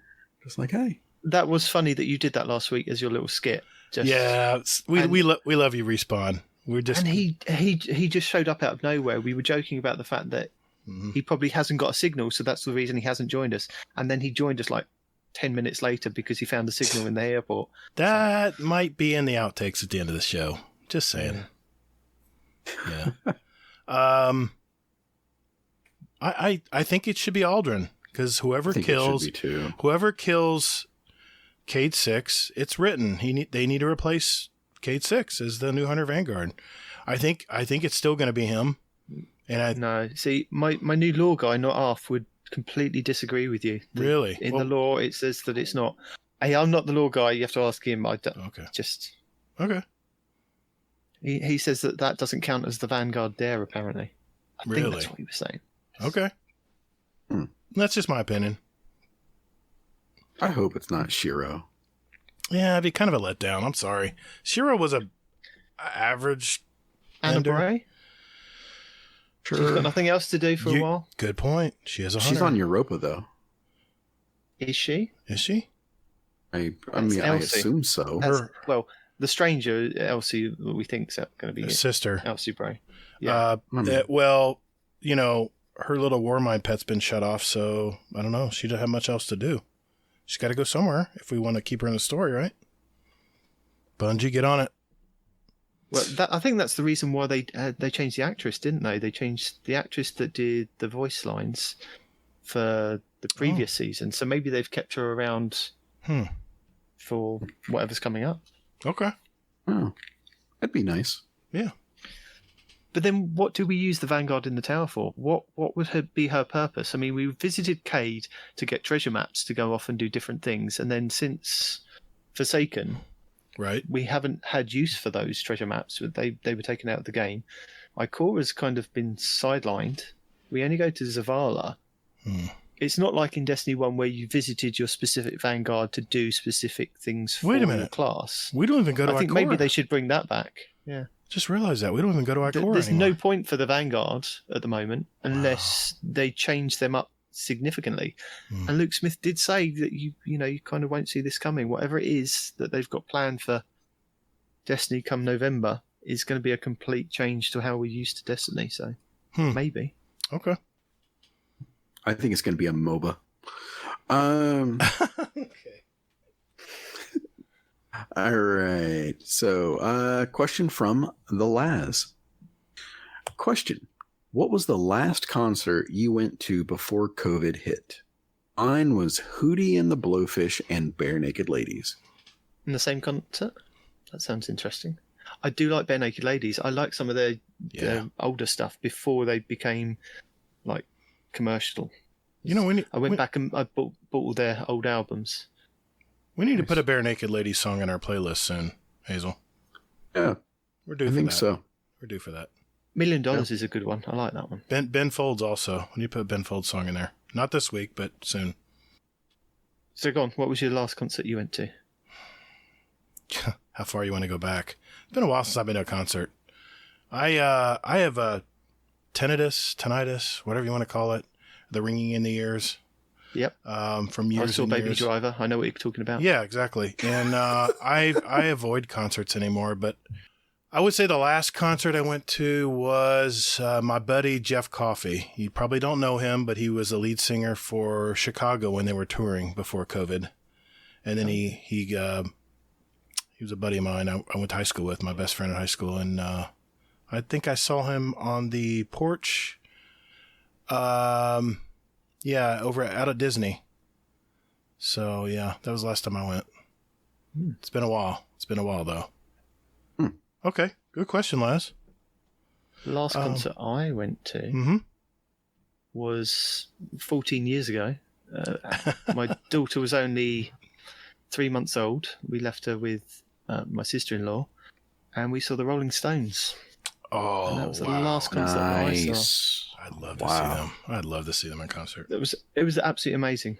Just blew my mind. My father-in-law has been a Rolling Stones fan all his life, and he said to me, I think it was in a throwaway comment, I'd like to see the Rolling Stones live. So I did that thing of staying up and waiting for the tickets to go live, and I bought a ton of tickets for me and him and the family to go. And we took him to see it, although he was protesting the fact that he didn't say that to me. And he always does these things where he says that he doesn't want to do something. He wanted to visit Sherlock Holmes' house in London. We took him there, and he just went, "Well, why have you brought me here?" I was like, "You wanted to see it. You love the Rolling Stones." "Yes." I said, "I got you a ticket to go and see the Rolling Stones." And when he saw them, it's the best concert he's ever been to. But he just has to make a fuss. It just made me laugh. Like, you tell me you like these things, I go and do these things for you. But yeah, it was unbelievable. Just There's so much good music out of the UK. So much good music. Yeah. Mine, I'm thinking it was probably, I think it was for my wife's birthday or anniversary, something like that. But it was Matt Kearney and Train. Oh, so that would have been a good concert too. It was pretty fun because we didn't know who Matt Kearney was, and then we ended up actually liking him pretty much more than Train. So yeah, that happens. I mean, I saw Van Halen at Lakeland back in the '80s, and BTO, Bachman Turner Overdrive, was opening for him, and I wanted more. I wanted to hear more of them. It was awesome, man. They were so good. You youngsters, look it up. BTO. Just Google it. Well, we got a lot of good questions. So many questions. We can't answer them all tonight, unfortunately. But let's pick... oh, God. Kingsley Mack, what are you doing? All right. Kingsley Mack says, what's your favorite Destiny podcast to listen to other than Guardian Downcast, The Guardian Hub, and Two Titans and a Hunter? Mr. Nitedemon. Fire Team Chat. That's a I good like one. the IGN one. Just it's short, sweet, and they normally keep it to like half an hour, 45 minutes. Sometimes they overrun, but it's I enjoy just their short podcast. Very nice. Hazel? he took mine. It is short and Original- sweet. It's nice. My original answer was, are there any others? But yeah, I mean, You just lost 2 more listeners. Now we have 5 left. Thanks, Hazel. what? Destiny Unfiltered. That's a good one. Yeah, I always appreciate a little bit of Man at Arms. They've got Mark Turcott and K-Dub returning for an episode. I believe it's this week, haven't they, from the original Guardian Radio team? Mm-hmm. So that's going to be worth listening to. Yes. I love Guardian Radio. I did like Guardian Radio. It was a great show. It's a shame that they stopped. Mine is a tie because they're kind of similar podcasts. I've told you can't say mine. You can't say And- yours. I And the said- Guardian Hub. No, they don't count. They don't count. This is not one of those. I listen to those first every week, by the way. It'd be a tie between Massive Breakdown Podcast and Firing Range because they break down all the stats for all the guns. And Mercules is very thorough. I mean, he's been doing this a long time, and props to him that he's finally getting, the credit he deserves. He's put out spreadsheets forever on a lot of these guns. And, that's the one I look forward to listening to every week, other than our home family of podcasts. And we said Destiny podcast, so I can't include the others that I listen to in our community. He said Destiny, so those are Destiny podcasts. Sorry, barely ADS. Took Destiny out of your name. Potato Thumbs. You guys barely talk about Destiny anymore. Love you guys. That's my answer. I like this one. I like that one too. I like that one. There's a lot of good ones. Damn you guys. I know. Great job, So, guys. Kalon, question for the show. When will there be a Two Titans and a Guardian Down hub cast or hub tricast? It's like herding cats. Yes, it is. And then you have Respawn on top of that. So it's like you're herding cats and then a bull comes right through the middle of the cat fight. I wouldn't even give him the bull. No? He's worse than a bull. A dog coming in and chasing the cats? I don't know. He's probably like a rabid A rabbit. something. just Okay. that just has, at least with a bull, you know, if you wave a rag at it, it'll run towards you in that direction. With him, just no. Just there's no rhyme or reason with that man. Okay. It's awesome. We've in all honesty, we've talked about it, and maybe it'll happen down the road. Let's leave it at that. Okay. I was going to be a bit more specific, but you could just leave it at that. Let's leave it. Oh, do you know something we don't? Well, no. We originally thought that maybe we'd try and do it in the summer, but then with the COVID thing, it was like, that's kind of been put back on the back burner. But hopefully, I think, I'm sure somebody mentioned it in one of the chats, that possibly in the next couple of months before Beyond Light, when there's nothing to talk about. That'd be a good time to do it. Yeah. I'm not editing it. Not it. Sorry, Sin. It's you, buddy. It's you, buddy. Sin's doing it. No, we just need to do the potato thumbs thing and just go like, fuck it, it's done. Oh God.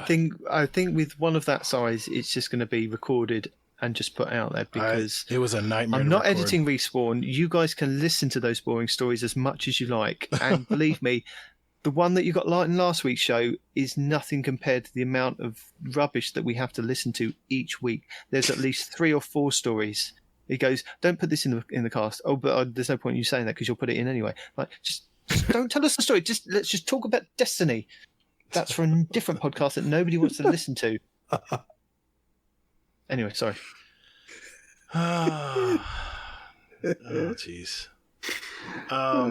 Okay, man. There's a lot of good questions here. Sorry, guys. We're just strapped for time, and unless you want a 4-hour podcast, it's going to be that anyway. Let's face it. Probably. We have to cut for time eventually. Do we have someone from Jealous? If you had to pick between Destiny 1 and Destiny 2, what would you do differently? I thought we answered that one already. I may have. I believe so. Sounds familiar. You know what? We'll leave it for next week. I'll listen back, see if we put it in there. Gosh. Okay. This one's from Drafty. He put it in a couple weeks ago, and good to hear from you, Drafty. Hope you're doing well, buddy. In high school, I had a pair of shoes that were comfortable for work but didn't pass the dress code, so I spray painted them. Have you ever found a loophole in a strange way? You have an answer for this, Hazel? Well, for me, it's more so that, everywhere that I've ever worked, I've always worked with people who found the loopholes, and then it was my job to close them and that kind of thing. Gotcha. So, what I ended up doing was basically saying like, hey, okay, that's a loophole. So I'm going to like kind of keep that to myself and then, squash the behavior and that. But then what I'll do is I'll go ahead and, make note of that loopholes just in case like I ever get screwed over, then I can take advantage of that loophole as well. So. Yeah. Nitedemon, anything coming on? No, I can neither confirm nor deny any loopholes. And if I did find them, I probably wouldn't share them. I'll share this one. It's not really a loophole. It's kind of like a life hack. I guess that's the same thing, kind of. Yeah. I love my job because I'm self-employed, and I'm going to get hate for this. I don't work a 40-hour week. I don't. My work is very hot, sweaty, and intense, and not very glamorous. But I can basically set my hours within reason. And I work less than 40 hours a week. Let's just leave it at that. So that would be my loophole, I guess, with my job. Because I own my job. That's basically what self-employed is. So Okay, everybody hates me now. Good. Excellent. Yep, Hazel's out. Hey, guys, if we didn't get to your question tonight, we will definitely get to it soon, if not next week. We thank everyone for sending your questions in. Boy, I hated to end on that one. Everyone's got a bad taste in their mouth now. You know what? Let's move on to our song choices. And before we go, I wanted to let everybody know that you don't have to just put the podcast questions in our Discord. You can send them to us directly via this cool little service called SpeakPipe. So just visit www.speakpipe.com/GuardianDownCast, all one word, and it will send you to a page where you can record 90 seconds, anything you want to say to us, or if you want to ask a question for the show. So I just want to put it out there that it still is open. We still use that. In fact, that's how Mr. Uncle Scumdeath sends his Scumdeath Corners when he comes back. So we just want to mention that. Okay, so let's talk about our song additions to our Guardian Downcast playlist. This is a little sample of what the two of us and Nitedemon here like to listen to, and we invite you to listen to it as well. Just search for Guardian Downcast playlist on Spotify and now iTunes for all you Apple guys out there and gals. I'll post a special link in either the show notes, or we have a channel in our Discord that has the links, so all kinds of ways to find it. If you want to follow and see what we have. We now have 27 hours and 3 minutes of music, which equals 381 songs. So, Mr. Nitedemon, we'll start with you. Mm-hmm. What 2 songs did you pick, and why did you pick them? I picked them because they were available in the playlist. Or they were available on Spotify. Short and sweet. Yeah. No, the first one I picked is Johnny Be Good from Back to the Future. I just love that song. I had it on a cassette tape when I was younger, and it would cut out at a certain point, and it was only like in the last 10 years that I managed to find it, that I could download it and have the full song. So he could only get up to his burlap bag in the song that I had on cassette tape. I was now managed to listen to the whole thing. And originally I thought it was by Chuck Berry, because, it originally was by Chuck Berry, but in the film it's sung by somebody different, and it wasn't until I looked it up on Spotify to put it in the playlist that I can't now find in all these different chats that I'm in. I can't remember. It was various artists. It says Marty McFly. Yeah, Marty McFly. That was it. No, it was somebody else, but you know what I mean. It just said various artists. I'm looking at it. And the second one that I wanted to put in, just because I love listening to it, again, it was one that I'd recorded off of the actual film, and I would listen to it over and over again because it was just fun. And I think it kind of inspired me to go and listen to Frank Sinatra, Dean Martin, and I love all those kind of crooners. And I'll listen to those. It was Bruce Willis and Danny Aiello singing Side by Side from Hudson Hawk, but I couldn't put that in the show. Oh. So I've gone with one that I could put in the show, which is Here Comes the Sun by the Beatles. I know it's completely different, but I enjoy listening to that song. You kidding me? I've already entered a Beatles song in our playlist, so you'll feel right at home here. And that's one of my favorite songs, by the way, by the Beatles. Great song. I think I only heard it when I bought is it Guitar Hero or the Rock Band? Rock Band Beatles edition. Yes, I bought the George Martin guitar and the game. I'd never played Rock Band before. I just saw this game and I thought, I like listening to the Beatles. I'm gonna get that. And I'm going to get the guitar with it.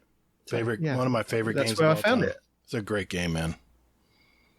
Fantastic game. I was a bit late coming to music because, again, in my household, we really didn't have much music to listen to. My dad would listen to like fairground organ music. On the BBC, they used to have a program. I'm not lying to you. Nearly every week, where people would play like fairground organs. Like, I don't know how to describe it. It's not like a piano. Do you know what? Is it different over there for you guys? Harpsichord? Like in a church, those kind of... Oh, yeah, it's an organ. Organs. Yeah, that. But like they would have them at fairgrounds, and portable units. They'd be pre-programmed with punched hole cards that they would play different music. Oh, yeah. And my dad would be obsessed with that, and that's all we'd have to listen to in my house. My dad was a lot older than me. He had me later on in life, but just that's all we had to listen to. So it wasn't until I kind of grew up and started finding these things out for myself, like the Beatles, the Stones, to listen to. So I was a bit late coming to some of these songs. The Beatles had so many great talents. And this song by George Harrison, I believe it was George Harrison that wrote this one. Damn, really good song. Thank you. Good picks. Solid picks. Hazel, what do you got, man? All right. So my first song is Flip. Shared this actually in our Discord. And by the way, he is a newly minted music ambassador. Music ambassador, yes, yes, a newly minted music ambassador. So he shared this, and it was from that movie that I suggested to Guns Akimbo. He's like, it's not going to win any Oscars, but it was definitely entertaining. And the song is "When the Shit Goes Down" by Cypress Hill. So I listened to that song, and it made me want to watch the movie. So I watched the movie again, and it is so much fun. So. There's that. And then my second song is actually a song I heard on a stream that I was watching today. It was a chess stream, actually. And it's from Tommy Prophet, a song called Only One King. So I've never heard of it before, but it showed up on this guy's stream, and I'm like, oh, wow, I really like this. And I decided to throw it on here. Man, you picked the most unique music. I love it. Just wait until you hear that. Oh, wait, I got one for you guys to listen to tonight. You're going to love it. It'll give you a little bit of swagger when you listen to it. Okay. Is it Nickelback? No, it's no. Don't say that word, please. We don't. No, Gatr threatened to kick me off the show if I added a Nickelback song this week, so I decided. Oh, you're definitely kind of like me tonight. Rockstar. I wanted Someday, this time. Oh God, I'm gonna lose that battle, I'm afraid. Okay, my first pick. Was a progressive rock band that was founded in 1999 in Somerset, England. They now have 13 studio albums and several more live albums that I can't count. The founder, Bruce Sword, I'm hoping I'm saying that right, originally founded the band as an outlet for his music, and then he brought it to the public years later. They now created their own record label, K-Scope Records, which has produced other great bands like the one I added last week, Porcupine Tree. This song is off their 2016 album, Your Wilderness, and it's a song In Exile. Really, really great song. Great prog rock song. It'll work its way in your ear, trust me. For my second pick, this is the one I'm excited about. I just stumbled upon this group in one of my playlists on Spotify. This group reminds me of the early days of Yes, with their instrumentation and their very dramatic songs that they have. Kids, Yes is a rock group, a rock supergroup, back in the early 70s. So Google it. This English progressive metal band was formed in 2007 by two lifelong friends who used to do what they would call bedroom jams as kids. And the name of their band is based off a fictional character they made up as kids. From their 2013 album, The Mountain, it's their song Cockroach King from the band Haken. This song is off the rails. It's awesome to listen to. It's really great to listen to in the earbuds because they play with the stereo in a little bit, just like Yes did. You got to give it a listen. It's a 7-minute song, but I'm telling you, you'll thank me. It's a great song. Great pick-me-up song. Okay, Mrs. Gatr has also chosen a song this week, and she says this. I chose my favorite Queen song this week, Bicycle Race. Don't know the video featured a bunch of naked ladies riding bikes, which kind of grosses me out, but I still love the song. Just want to mention that I will put, after the show airs, I like to try to put videos of these song picks in our TV and music section in our Discord, so look for that.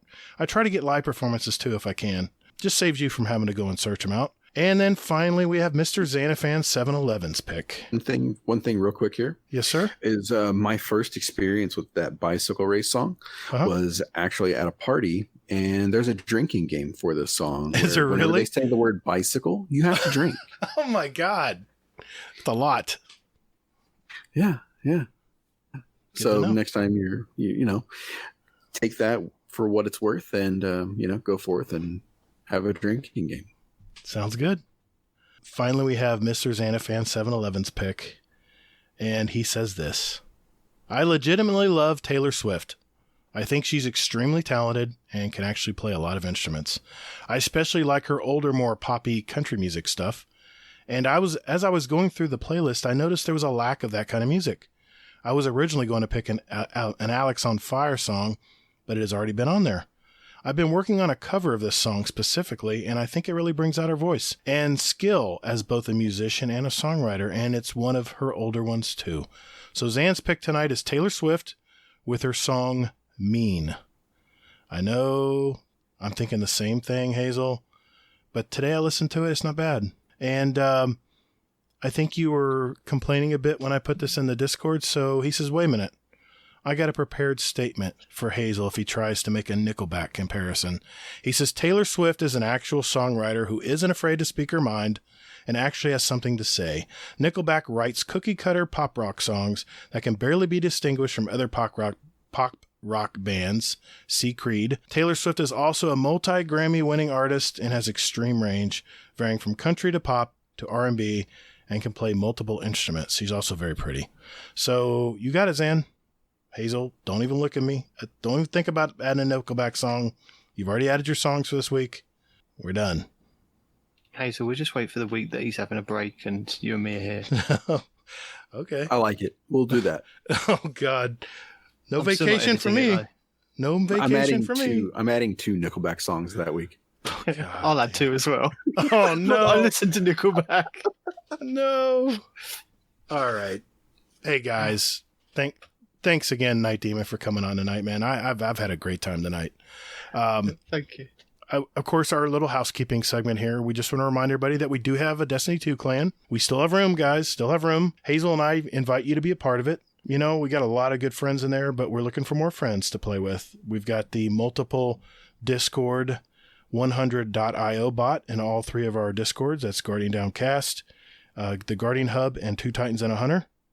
And if you post if you're in one Discord and you post on the 100.io and you register your account, it will go to all 3 Discords. So you have 3 Discords that can help get those raids done for those titles. So look that up. Thanks again to Kingsley Mack for setting that all up for everybody here. He really went above and beyond on that one. If you like what you're listening to tonight, guys, do us a favor, hit that share button, and give us a review on iTunes. That'd be nice. We don't expect everyone to do that, but if you have something nice to say, throw it in there. We'll read it out. Don't have to be a 5-star. We do appreciate everything you guys and gals do out there for us, so thank you. Before we close out the show here, Nitedemon, could you please let everybody know where they can reach you and maybe where they can reach your podcast?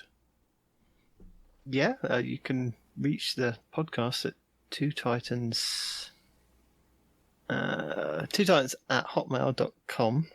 And yeah, just send any messages there. And that's it, really. That's 2 Titans and a Hunter on all your podcast apps out there. Yeah, but I'm not here to promote them. Heck yeah, we are. No, we're going to promote you, buddy. We're just here to chat. Just okay. have a bit of fun. Oh, okay. Okay. Talk Destiny. Talk Destiny with 2 other people. Okay. All right. Aww. Is there any other ways people might want to get a hold of you? Maybe Twitter or anything? Nobody wants to get a hold of me. I'm on Twitter. You can get a hold of me there. Okay. I respond to people, but nobody really wants to. Okay. They all love Respawn anyway. Yeah, he's a good guy. He's good people. No. Okay. Your co-host. All right. Mr. Hazel, where can everybody reach you, buddy? I can be reached at Hazel NT. Anywhere and everywhere. You can contact me via the Twitter at Todd the Gatr. Remember, that's Gatr. You can also find me on YouTube, Steam, and PS4 as Gatr, all caps, Gatr, and underscores in between, and Gatr space GDC on Xbox with my 3 minutes of play. That's a selling point. You can also find our podcast on iTunes, Spotify, Google, Podbean, Stitcher, anywhere you get podcasts out there. I Googled ourselves the other day. We're on a ton of different podcast apps. It's crazy what they got out there now. You can also email us at guardiandowncast@gmail.com. And we're on Twitter at Guardian_D_cast for show questions, whatever you want to talk to us about. I believe our DMs are open. I think so. Or just visit guardiandowncast.com. Gives you all the details on how to reach us.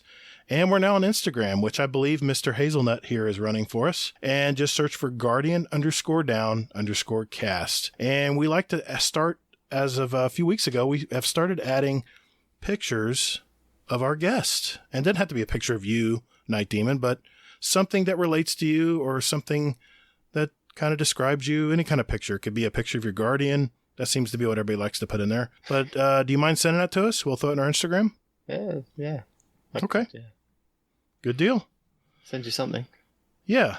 Oh, sorry, pictures, yes. G-rated. Sorry. I forgot to mention that. You know, it just gives us another dimension. It's something we can kind of share with our listeners out there. So look us up. We have a bunch of great gamers in our Discord as well. Just search for Guardian Downcast, and I always post a show link. I'll post a link in our show notes as well. Just look for it there.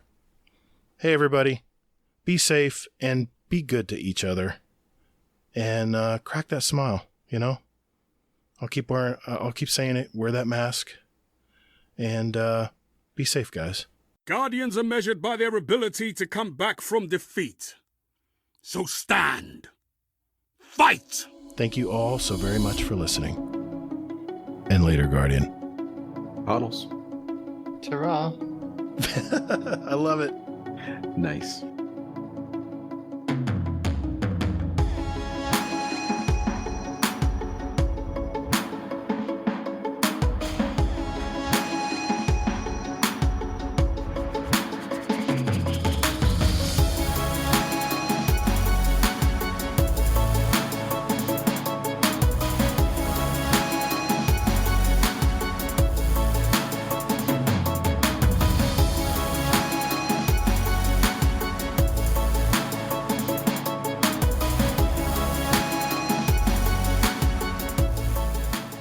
And then okay, Craig isn't in here yet. And then in the beginning of the podcast, when he actually did come back, I kept making comments. He's like, "Shut the fuck up!"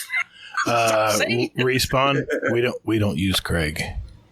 Right. Oh, so wait. Anything you say can and will be used against you. No, I'm just kidding. I was going to say, then how are we recording? I'm confused. I record externally. I'm always recording, buddy. Oh no! Yo, you know what? The damn Captain America theme song has been in my head ever since somebody mentioned it. I'm coming up with like new lyrics to incorporate everybody's podcast. I got to start writing this shit down before I forget, man. I've got this stupid song pick I got in my head for tonight. It's called Exile. It's by it's actually by a British group called Pineapple Thief. You guys have you heard of that group, Night Demon? They're British. They're big over there. Pineapple Thief. It's prog rock. No, it's okay. Like, that's fine. I won't pull your British card. It's all right. Appreciate his no. Was that no?